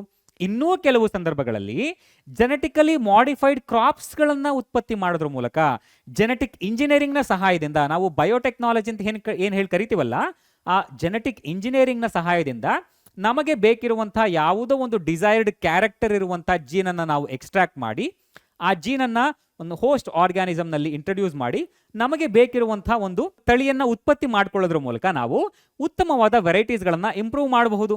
ಹೌದಾ? ಸೊ ಇಲ್ಲಿ ಉತ್ಪತ್ತಿ ಮಾಡುವಂತಹ ಈ ಪ್ರಕ್ರಿಯೆ ಏನಿದೆಯಲ್ಲ, ಇದನ್ನು ನಾವು ಜೆನೆಟಿಕ್ ಮಾಡಿಫಿಕೇಶನ್ ಅಂತ ಹೇಳಿ ಕರಿತೇವೆ. ಈ ಥರದ ಆರ್ಗ್ಯಾನಿಸಮ್ಸ್ಗಳನ್ನ ನಾವು ಜೆನೆಟಿಕಲಿ ಮಾಡಿಫೈಡ್ ಆರ್ಗ್ಯಾನಿಸಮ್ಸ್ಗಳು ಅಂತ ಹೇಳಿ ಕರಿತೇವೆ. ಸೊ ಈ ಎಲ್ಲ ಪ್ರಕ್ರಿಯೆ ಮೂಲಕ ನಾವು ನಮ್ಮ ತಳಿಗಳನ್ನು ಅಭಿವೃದ್ಧಿ ಪಡಿಸ್ಕೊಳ್ಬಹುದು, ಹೆಚ್ಚಿನ ಇಳುವರಿಯನ್ನು ಪಡ್ಕೊಳ್ಳಿಕ್ಕೆ. ಸರಿನಾ? ಅದೇ ರೀತಿ ನಮ್ಮ ಕ್ರಾಪ್ ಪ್ರೊಡಕ್ಷನ್ನ ವಿಷಯಕ್ಕೆ ಬಂದಾಗ ನಾವು ಹೇಗೆ ಉತ್ತಮವಾದ ಒಂದು ಬೆಳೆಯನ್ನು ಪಡ್ಕೊಳ್ಬೇಕು ಅಂತ ಹೇಳಿದ್ರೆ ಹೇಗೆ ಅದಕ್ಕೆ ಬೇಕಿರುವಂತಹ ಎಲ್ಲ ಮೆಜರ್ಮೆಂಟ್ಸ್ಗಳನ್ನ ತೆಗೆದುಕೊಳ್ಬಹುದು. ಉದಾಹರಣೆಗೆ ನೋಡಿ, ಇಲ್ಲಿ ಕ್ರಾಪ್ ಪ್ರೊಡಕ್ಷನ್ನ ವಿಷಯದಲ್ಲಿ ನೀವು ಗಮನಿಸಬೇಕಾಗಿರೋ ಒಂದು ಅಂಶ ಅಂತ ಹೇಳಿದ್ರೆ, ರೈತರು ಯಾವುದೇ ಒಂದು ಬೆಳೆಯನ್ನು ಬೆಳಿಬೇಕು ಅಂತ ಹೇಳಿದ್ರೆ ಹಣ ಒಂದು ಮೇಜರ್ ಫ್ಯಾಕ್ಟರ್ ಆಗಿ ಅವರ ಮೇಲೆ ಇನ್ಫ್ಲುಯೆನ್ಸ್ ಮಾಡುತ್ತೆ. ಹೌದಲ್ವಾ? ಯಾರ ಬಳಿ ಹೆಚ್ಚಿನ ಹಣ ಇದೆ ಅವರು ಹೆಚ್ಚು ಹೆಚ್ಚು ಇನ್ವೆಸ್ಟ್ಮೆಂಟನ್ನು ಮಾಡಿ ಹೆಚ್ಚು ಉತ್ಪಾದನೆಯನ್ನು ಮಾಡಬಹುದು. ಯಾರ ಬಳಿ ಹಣ ಕಡಿಮೆ ಇದೆಯೋ ಅಲ್ಲಿ ಉತ್ಪಾದನೆಯೂ ಕೂಡ ಕಡಿಮೆ ಆಗುತ್ತೆ, ಯಾಕಂದ್ರೆ ಇನ್ವೆಸ್ಟ್ಮೆಂಟ್ ಕಡಿಮೆ ಆಗಿರುತ್ತಲ್ವಾ. ಈ ಕಾರಣಕ್ಕಾಗಿ ಸೊ ಹಣ ವ್ಯವಸಾಯದ ಮೇಲೆ ಇನ್ಫ್ಲುಯೆನ್ಸ್ ಮಾಡುವಂತಹ, ವ್ಯವಸಾಯದ ಮೇಲೆ ಪ್ರಭಾವ ಬೀರುವಂತಹ ಒಂದು ಮೇಜರ್ ಫ್ಯಾಕ್ಟರ್ ಆಗಿರೋದ್ರಿಂದ ಈ ಕ್ರಾಪ್ ಪ್ರೊಡಕ್ಷನ್ನ ಪ್ರಾಕ್ಟೀಸಸ್ನಲ್ಲಿ ಕೂಡ ನಾವು ಬೇರೆ ಬೇರೆ ರೀತಿಯ ಪದ್ಧತಿಗಳನ್ನು ನಾವು ಗಮನಿಸಬಹುದು. ಉದಾಹರಣೆಗೆ ನೋ ಕಾಸ್ಟ್ ಪ್ರೊಡಕ್ಷನ್, ಹೆಚ್ಚಿನ ಖರ್ಚೇ ಇಲ್ಲದೆ ನಾವು ಬೆಳೆಯನ್ನ ಬೆಳೆಯುವಂಥ ಪದ್ಧತಿ, ಅಥವಾ ಲೋ ಕಾಸ್ಟ್ ಪ್ರೊಡಕ್ಷನ್, ಕಡಿಮೆ ವೆಚ್ಚವನ್ನ ಮಾಡಿ ಉತ್ತಮವಾದ ಇಳುವರಿಯನ್ನ ಪಡ್ಕೊಳ್ಳುವಂಥ ಒಂದು ಪ್ರಕ್ರಿಯೆ, ಅಥವಾ ಹೈ ಕಾಸ್ಟ್ ಪ್ರೊಡಕ್ಷನ್, ಹೆಚ್ಚಿನ ಇನ್ವೆಸ್ಟ್ಮೆಂಟ್ ಮಾಡಿ ಹೆಚ್ಚಿನ ಇಳುವರಿಯನ್ನು ಪಡ್ಕೊಳ್ಳುವಂಥ ಪದ್ಧತಿಗಳು. ಈ ರೀತಿಯಾದ ಬೇರೆ ಬೇರೆ ರೀತಿಯ ಪ್ರೊಡಕ್ಷನ್ ಪ್ರಾಕ್ಟೀಸಸ್ಗಳನ್ನು ಕೂಡ ನಾವು ಗಮನಿಸಬಹುದು. ಸರಿನಾ? ಸೊ ನೀವು ಯಾವುದೇ ಪ್ರೊಡಕ್ಷನ್ ಇರಲಿ, ಯಾವುದೇ ರೀತಿಯ ಪ್ರೊಡಕ್ಷನ್ ಇರಲಿ, ಆ ತಳಿಗೆ, ಆ ಬೆಳೆಗೆ ಬೇಕಿರುವಂತಹ ಮೇಜರ್ ಫ್ಯಾಕ್ಟರ್ಸ್ಗಳೇನಿದೆ, ಅವಶ್ಯಕವಾದ ನ್ಯೂಟ್ರಿಯೆಂಟ್ಸ್ಗಳು, ನೀರು, ಹೌದಾ, ಇದನ್ನು ನೀವು ಕೊಡಲೇಬೇಕಲ್ವಾ. ಸೊ ನ್ಯೂಟ್ರಿಯೆಂಟ್ನ ವಿಷಯಕ್ಕೆ ಬಂದರೆ, ಸಸ್ಯಗಳು, ಬೆಳೆಗಳು ಬೆಳಿಬೇಕು ಅಂತ ಹೇಳಿದ್ರೆ ಆ ಸಸ್ಯಗಳಿಗೆ ಬೇಕಿರುವಂಥ ಎಲ್ಲ ಮೇಜರ್ ನ್ಯೂಟ್ರಿಯೆಂಟ್ಸ್ಗಳು, ಪೋಷಕಾಂಶಗಳು ಸಿಗಬೇಕು. ಒಟ್ಟಾರೆಯಾಗಿ ಸಸ್ಯಗಳಿಗೆ 16 ಮೇಜರ್ ಎಲಿಮೆಂಟ್ಸ್ಗಳ ಅವಶ್ಯಕತೆ ಇದೆ. ಓಕೆನಾ? 16 elements are required for growth are called as essential elements. ಇವುಗಳನ್ನು ನಾವು ಎಸೆನ್ಷಿಯಲ್ ಎಲಿಮೆಂಟ್ಸ್ಗಳು ಅಂತ ಹೇಳಿ ಕರೀತೇವೆ. ಉದಾಹರಣೆಗೆ ಕಾರ್ಬನ್, ಆಕ್ಸಿಜನ್ ಹಾಗೆ ಹೈಡ್ರೋಜನ್ ಅಂತಹ ಮೇಜರ್ ಎಲಿಮೆಂಟ್ಸ್ಗಳ ಜೊತೆಗೆ ಒಂದಷ್ಟು ಮ್ಯಾಕ್ರೋ ನ್ಯೂಟ್ರಿಯೆಂಟ್ಸ್ಗಳ ಅವಶ್ಯಕತೆ ಇದೆ, ಹಾಗೆ ಒಂದಷ್ಟು ಮೈಕ್ರೋ ನ್ಯೂಟ್ರಿಯೆಂಟ್ಸ್ಗಳ ಅವಶ್ಯಕತೆ ಕೂಡ ಇದೆ. ಸರಿನಾ? ಸೊ ಇಲ್ಲಿ ಕಾರ್ಬನ್, ಆಕ್ಸಿಜನ್ ಹಾಗೆ ಹೈಡ್ರೋಜನ್ ಅನ್ನು ಹೊರತುಪಡಿಸಿ 6 ಎಲಿಮೆಂಟ್ಸ್ಗಳೇನಿದೆ ಅವುಗಳಿಗೆ ನಾವು ಮ್ಯಾಕ್ರೋ ನ್ಯೂಟ್ರಿಯೆಂಟ್ಸ್ಗಳು ಅಂತ ಹೇಳಿ ಕರೀತೇವೆ. ಮ್ಯಾಕ್ರೋ ನ್ಯೂಟ್ರಿಯೆಂಟ್ಸ್ ಅಂತ ಹೇಳಿದ್ರೆ ಈ ನ್ಯೂಟ್ರಿಯೆಂಟ್ಸ್ಗಳು ಸಸ್ಯಗಳ ಬೆಳವಣಿಗೆಯಲ್ಲಿ ಹೆಚ್ಚಿನ ಅವಶ್ಯಕತೆಯನ್ನು ಹೊಂದಿರುತ್ತವೆ. ಅಂದರೆ ಸಸ್ಯಗಳು ಬೆಳಿಬೇಕು ಅಂತ ಹೇಳಿದ್ರೆ ಮ್ಯಾಕ್ರೋ ನ್ಯೂಟ್ರಿಯೆಂಟ್ಸ್ಗಳ ಅವಶ್ಯಕತೆ ಹೆಚ್ಚಾಗಿರುತ್ತೆ. ಹೆಚ್ಚಿನ ಪ್ರಮಾಣದಲ್ಲಿ ಅಗತ್ಯತೆ ಇರುವಂತಹ ನ್ಯೂಟ್ರಿಯೆಂಟ್ಸ್ಗಳಿಗೆ ನಾವು ಮ್ಯಾಕ್ರೋ ನ್ಯೂಟ್ರಿಯೆಂಟ್ಸ್ ಅಂತ ಹೇಳಿ ಕರೀತೇವೆ. ಉದಾಹರಣೆಗೆ nitrogen, phosphorus, calcium, potassium, magnesium and sulphur. ಹೌದಾ? So these 6 elements are required in larger quantity. ಹೆಚ್ಚಿನ ಕ್ವಾಂಟಿಟಿಯಲ್ಲಿ ಈ ನ್ಯೂಟ್ರಿಯೆಂಟ್ಸ್ಗಳ ಅವಶ್ಯಕತೆ ಇದೆ. ಹಾಗಾಗಿ ಇವುಗಳನ್ನು ನಾವು ಮ್ಯಾಕ್ರೋ ನ್ಯೂಟ್ರಿಯೆಂಟ್ಸ್ ಅಂತ ಹೇಳಿ ಕರಿತೇವೆ. ಅದೇ ರೀತಿ ಮೈಕ್ರೋ ನ್ಯೂಟ್ರಿಯೆಂಟ್ಸ್ ಕಡಿಮೆ ಪ್ರಮಾಣದಲ್ಲಿ ಅವಶ್ಯಕತೆ ಇದೆ. ಹೌದಾ? So there are 7 micronutrients. ಸರಿನಾ? ಯಾವ್ಯಾವ್ದದು? ಐರನ್ ಆಗಿರಬಹುದು, ಮ್ಯಾಂಗನೀಸ್ ಆಗಿರಬಹುದು, ಬೋರಾನ್ ಆಗಿರಬಹುದು, ಜಿಂಕ್, ಕಾಪರ್, ಮಾಲಿಬ್ಡಿನಮ್ ಹಾಗೆ ಕ್ಲೋರಿನ್ ನಂತಹ ಎಲಿಮೆಂಟ್ಸ್ಗಳೇನಿದೆ ಇವುಗಳನ್ನು ನಾವು ಮೈಕ್ರೋ ನ್ಯೂಟ್ರಿಯೆಂಟ್ಸ್ಗಳು ಅಂತ ಹೇಳಿ ಕರಿತೇವೆ. ಹೌದಾ? ಸೊ ಈ ರೀತಿಯಾದ ನ್ಯೂಟ್ರಿಯೆಂಟ್ಸ್ಗಳನ್ನು ನಾವು ಅಪ್ರಾಪ್ರಿಯೇಟ್ ಕ್ವಾಂಟಿಟಿನಲ್ಲಿ ಕೊಡೋದ್ರ ಮೂಲಕ ನಮ್ಮ ಉತ್ಪಾದನೆಯನ್ನು ಹೆಚ್ಚು ಮಾಡಿಕೊಳ್ಬಹುದು. ಹಾಗೆ ಈ ನ್ಯೂಟ್ರಿಯೆಂಟ್ಸ್ಗಳು ನಮಗೆ ಎಲ್ಲಿ ಸಿಗುತ್ತೆ? ಗೊಬ್ಬರದಲ್ಲಿ ಸಿಗುತ್ತೆ. ಹೌದಾ? ಮ್ಯಾನ್ಯೂರ್ನಲ್ಲಿ ನಮಗೆ ಸಿಗುತ್ತೆ. ಮ್ಯಾನ್ಯೂರ್ ಅಂತ ಹೇಳಿದ್ರೆ ಏನಪ್ಪಾ? Manure is nothing but what? ಗೊಬ್ಬರದ ಒಂದು ರೂಪ, prepared by decomposition of animal excreta and plant waste called as humus. ಆ ಹ್ಯೂಮಸ್ನಿಂದ ಉತ್ಪತ್ತಿಯಾದ, ಆ ಹ್ಯೂಮಸ್ನ ಡಿಕಾಂಪೋಸಿಷನ್ ಇಂದ ಉತ್ಪತ್ತಿಯಾದಂಥ ಒಂದು ಗೊಬ್ಬರದ ರೂಪಕ್ಕೆ ನಾವೇನಂತ ಹೇಳಿ ಕರಿತೇವೆ? ಮ್ಯಾನ್ಯೂರ್ ಅಂತ ಹೇಳಿ ಕರಿತೇವೆ. ಅನಿಮಲ್ಸ್ ಹಾಗೂ ಪ್ಲಾಂಟ್ಸ್ಗಳ ವೇಸ್ಟ್ ಮೆಟೀರಿಯಲ್ ಏನಿದೆ ಅದರ ಡಿಕಾಂಪೋಸಿಷನ್ ಇಂದ ಉಂಟಾದ ಒಂದು ಹ್ಯೂಮಸ್ಗೆ ನಾವು ಏನಂತ ಹೇಳಿ ಕರಿತೇವೆ? ಮ್ಯಾನ್ಯೂರ್ ಅಂತ ಹೇಳಿ ಕರಿತೇವೆ. ಇಲ್ಲಿ ನಾವು ಕಾಂಪೋಸ್ಟ್ ಅನ್ನ ಕೂಡ ಗುರುತಿಸಬಹುದು.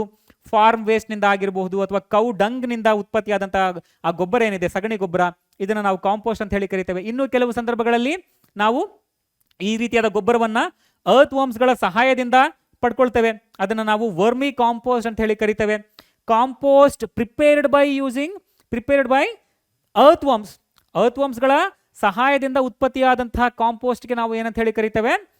ವರ್ಮಿ ಕಾಂಪೋಸ್ಟ್ ಅಂತ ಹೇಳಿ ಕರಿತೇವೆ. ಈ ರೀತಿಯಾದ ಗೊಬ್ಬರವನ್ನ ಬಳಸೋದ್ರಿಂದ ನಾವು ನ್ಯೂಟ್ರಿಯೆಂಟ್ಸ್ಗಳನ್ನು ಪ್ರೊವೈಡ್ ಮಾಡ್ತಾ ಇದ್ದೇವೆ. ಹೌದಾ? ಇನ್ನೂ ಕೆಲವು ಸಂದರ್ಭಗಳಲ್ಲಿ ಈ ಸಸ್ಯಗಳಿಗೆ ಅವಶ್ಯಕವಾಗಿ ಬೇಕಿರುವಂತಹ ಈ ಮ್ಯಾಕ್ರೋ ನ್ಯೂಟ್ರಿಯೆಂಟ್ಸ್ಗಳೇನಿದೆಯಲ್ಲ, ಈ ಮ್ಯಾಕ್ರೋ ನ್ಯೂಟ್ರಿಯೆಂಟ್ಸ್ಗಳನ್ನು ನಾವು ಕಮರ್ಷಿಯಲಿ ಪ್ರೊಡ್ಯೂಸ್ ಮಾಡಿ ಅವುಗಳನ್ನು ಸಪ್ಲೈ ಮಾಡೋದು ಬೆಳೆಗಳಲ್ಲಿ. ಹೌದಾ? ನಾವು ಮುಖ್ಯವಾಗಿ ನೈಟ್ರೋಜನ್, ಫಾಸ್ಫರಸ್, ಪೊಟ್ಯಾಷಿಯಂ ಈ ರೀತಿಯಾದ ಮ್ಯಾಕ್ರೋ ನ್ಯೂಟ್ರಿಯೆಂಟ್ಸ್ಗಳೇನಿದೆಯಲ್ಲ, ಈ ರೀತಿಯಾದ ಮ್ಯಾಕ್ರೋ ನ್ಯೂಟ್ರಿಯೆಂಟ್ಸ್ಗಳನ್ನು ನಾವು ಕಮರ್ಷಿಯಲಿ ಸಿಂಥಸೈಸ್ ಮಾಡಿ ಬೆಳೆಗಳಿಗೆ ಕೊಡ್ತೇವೆ. ಹೌದಾ?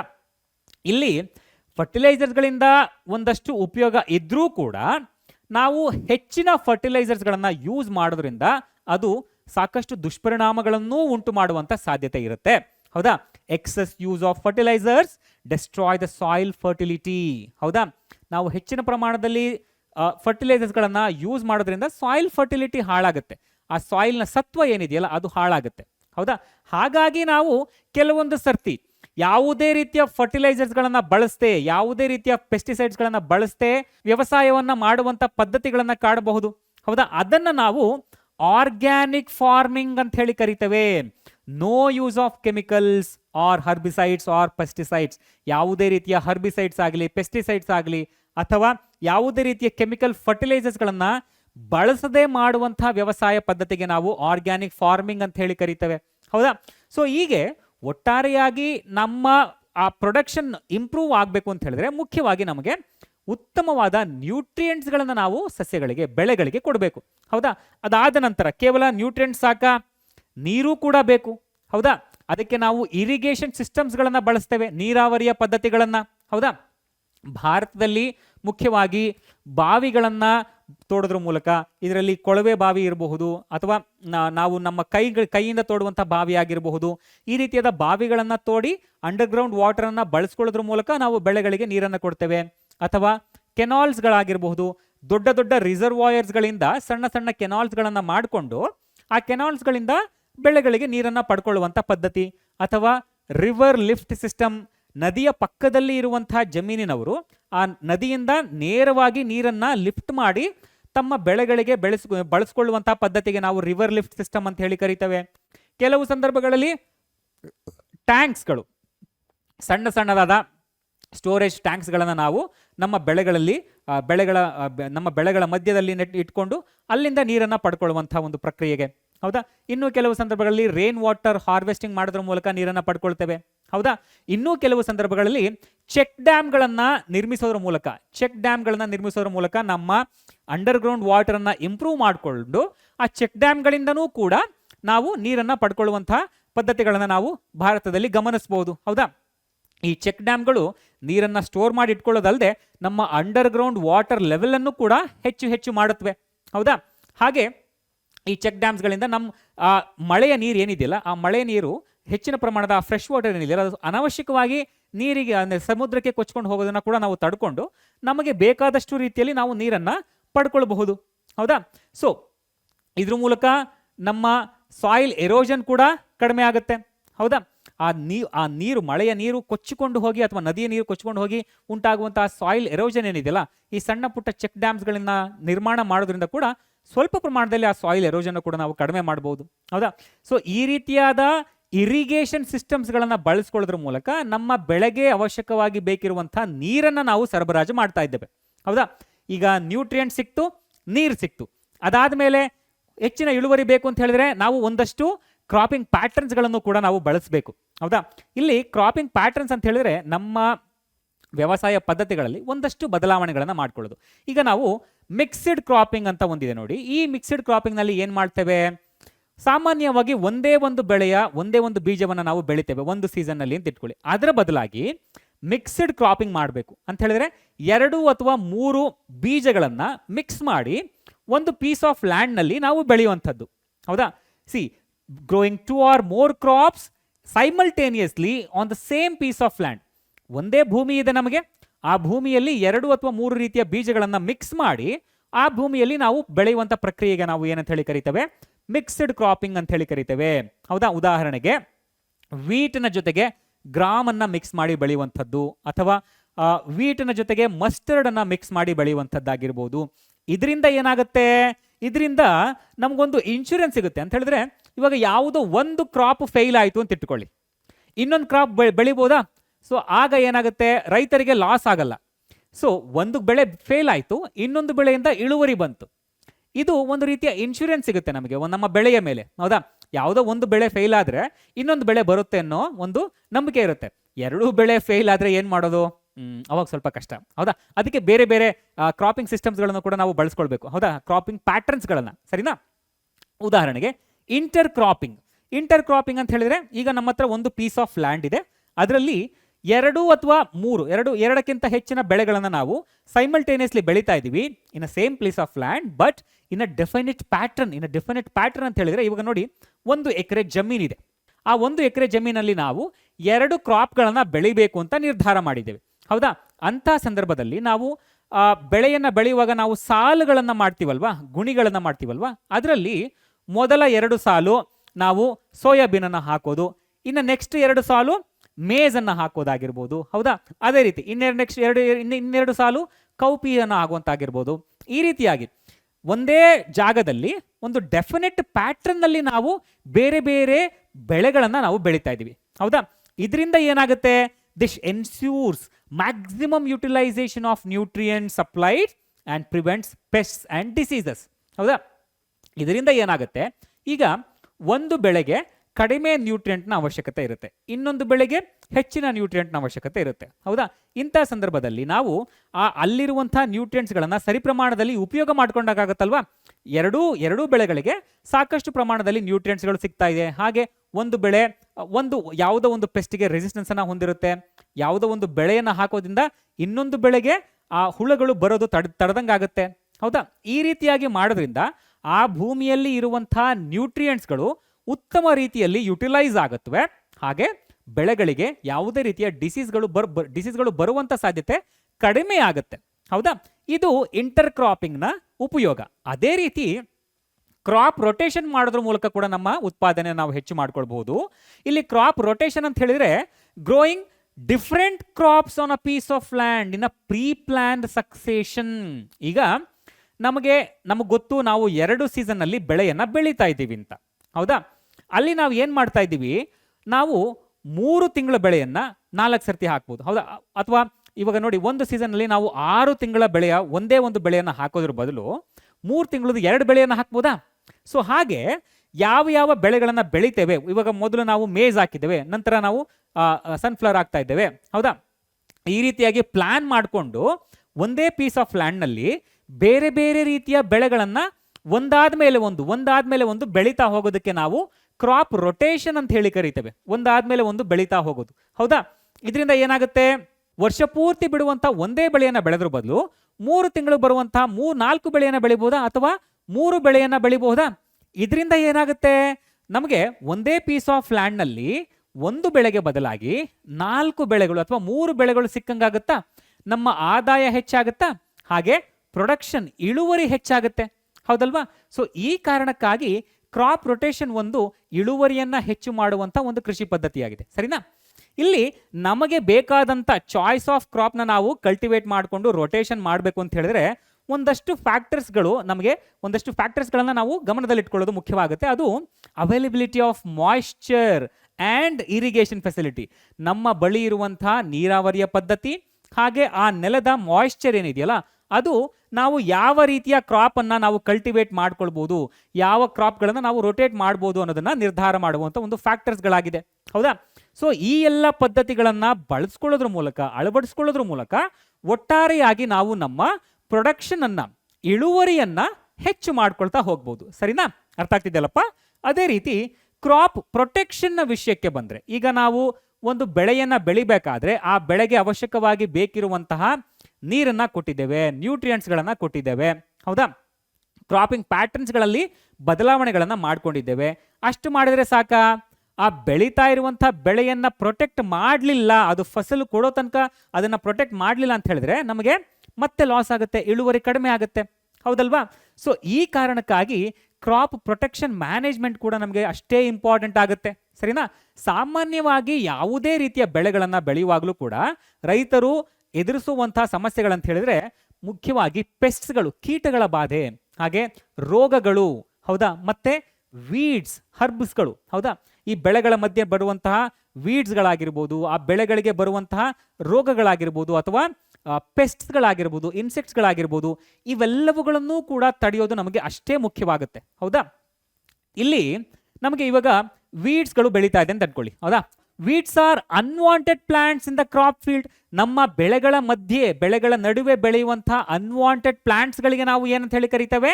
ವೀಡ್ಸ್ ಅಂತ ಹೇಳಿ ಕರಿತೇವೆ, ಹೌದಾ? ಈ ವೀಡ್ಸ್ಗಳು ಬೆಳೆಯೋದ್ರಿಂದ ಏನಾಗುತ್ತೆ? Weeds take up nutrients and reduce the growth of our crops. ನಮ್ಮ ಬೆಳೆಗಳಿಗೆ ಬೇಕಿರುವಂತಹ ನ್ಯೂಟ್ರಿಯೆಂಟ್ಸ್ಗಳನ್ನ ಈ ವೀಡ್ಸ್ಗಳು ಅಬ್ಸಾರ್ಬ್ ಮಾಡೋದ್ರಿಂದ ನಮ್ಮ ಬೆಳೆಗಳ ಬೆಳವಣಿಗೆ ಕುಂಠಿತವಾಗುತ್ತೆ, ಹೌದಾ? ಉದಾಹರಣೆಗೆ ನೋಡಿ, ಕ್ಸಾಂಥಿಯಂನಂತಹ ವೀಡ್ಸ್ಗಳು, ಪಾರ್ಥೇನಿಯಂನಂತಹ ವೀಡ್ಸ್ಗಳನ್ನು ನಾವು ಸಾಮಾನ್ಯವಾಗಿ ಗಮನಿಸಬಹುದು. ಹಾಗಾಗಿ ಈ ವೀಡ್ಸ್ಗಳನ್ನ ರಿಮೂವ್ ಮಾಡೋದು ನಮಗೆ ಅಷ್ಟೇ ಮುಖ್ಯವಾಗುತ್ತೆ, ಸರಿನಾ? ಹೇಗೆ ರಿಮೂವ್ ಮಾಡ್ತೀರಾ? ಮೆಕ್ಯಾನಿಕಲ್ ಆಗಿ ನಾವು ರಿಮೂವ್ ಮಾಡ್ಬೋದು, ನಮ್ಮ ಕೈಗಳನ್ನ ಬಳಸ್ಕೊಂಡು ಕೂಡ ನಾವು ವೀಡ್ಸ್ಗಳನ್ನ ರಿಮೂವ್ ಮಾಡ್ಬೋದು. ಇನ್ನೂ ಕೆಲವು ಸಂದರ್ಭಗಳಲ್ಲಿ ಹರ್ಬಿಸೈಡ್ಸ್ಗಳನ್ನ ಸ್ಪ್ರೇ ಮಾಡೋದ್ರ ಮೂಲಕ ಕೂಡ ನಾವು ಈ ವೀಡ್ಸ್ಗಳನ್ನ ಕಂಟ್ರೋಲ್ ಮಾಡ್ಬೋದು, ಸರಿನಾ?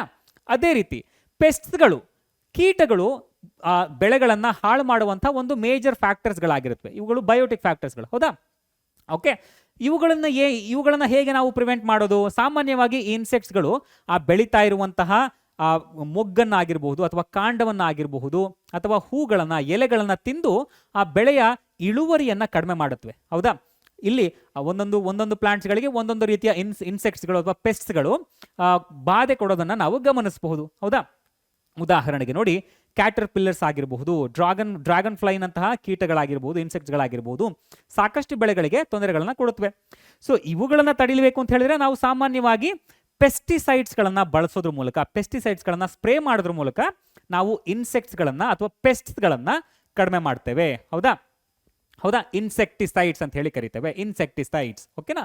ಹಾಗೆ ಇಲ್ಲಿ ಡಿಸೀಸ್ಗಳು ಬಂತ ಹೇಳಿದ್ರೆ ಅಗೈನ್ ಸಾಮಾನ್ಯವಾಗಿ ಬೆಳೆಯುವಂಥ ಎಲ್ಲ ಬೆಳೆಗಳಿಗೂ ಕೂಡ ಒಂದಷ್ಟು ರೋಗಗಳು ಬಂದೇ ಬರುತ್ತವೆ, ಹೌದಾ? Disease are usually caused by pathogens in fields, ಹೌದಾ? ಅದು ಬ್ಯಾಕ್ಟೀರಿಯಾ ಆಗಿರಬಹುದು, ವೈರಸ್ ಆಗಿರಬಹುದು, ಅಥವಾ ಫಂಗಸ್ ಆಗಿರಬಹುದು.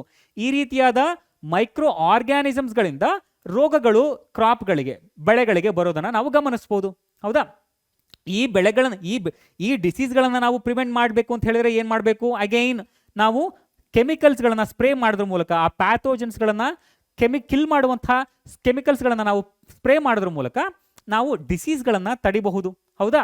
ಹಾಗೆ ಸ್ಟೋರೇಜ್ ಆಫ್ ಗ್ರೇನ್ಸ್ನ ವಿಷಯಕ್ಕೆ ಬಂದಾಗ, ಈಗ ನಾವು ಬೆಳೆಗಳನ್ನ ಬೆಳೆದಿದ್ದೇವೆ, ನಮ್ಮ ಬೆಳೆಗಳು ಉತ್ತಮವಾದ ಬೀಜಗಳನ್ನ, ಹೌದಾ, ಫಸಲನ್ನು ನಮಗೆ ಕೊಟ್ಟಿದ್ದೇವೆ ಅಂತ ಇಟ್ಕೊಳ್ಳಿ. ಆ ಫಸಲನ್ನು ನಾವು ಪಡ್ಕೊಂಡ ನಂತರ, ಆ ಬೀಜಗಳನ್ನ ಪಡ್ಕೊಂಡ ನಂತರ ಅವುಗಳು ಹಾಳಾಗದೇ ಇರೋ ರೀತಿ ಸ್ಟೋರ್ ಮಾಡಿ ನಾವು ಮಾರ್ಕೆಟ್ಗೆ ತಗೊಂಡೋಗಿ ಅದನ್ನ ಮಾರೋವರೆಗೂ ಕೂಡ ನಾವು ಅದನ್ನ ಸ್ಟೋರ್ ಮಾಡ್ಕೊಳ್ಬೇಕು. ಇಲ್ಲ ಅಂತ ಹೇಳಿದ್ರೆ ನಮಗೆ ಲಾಸ್ ಆಗ್ಬಿಡುತ್ತೆ ರೈತರಿಗೆ, ಹೌದಲ್ವಾ? ಸೊ ಆ ಕಾರಣಕ್ಕಾಗಿ ನಮಗೆ ಗ್ರೇನ್ಸ್ಗಳನ್ನ ಸ್ಟೋರ್ ಮಾಡಿ ಇಟ್ಕೊಳ್ಳೋದು ಕೂಡ ಒಂದು ಮುಖ್ಯವಾದ ಆಸ್ಪೆಕ್ಟ್ ಆಗುತ್ತೆ.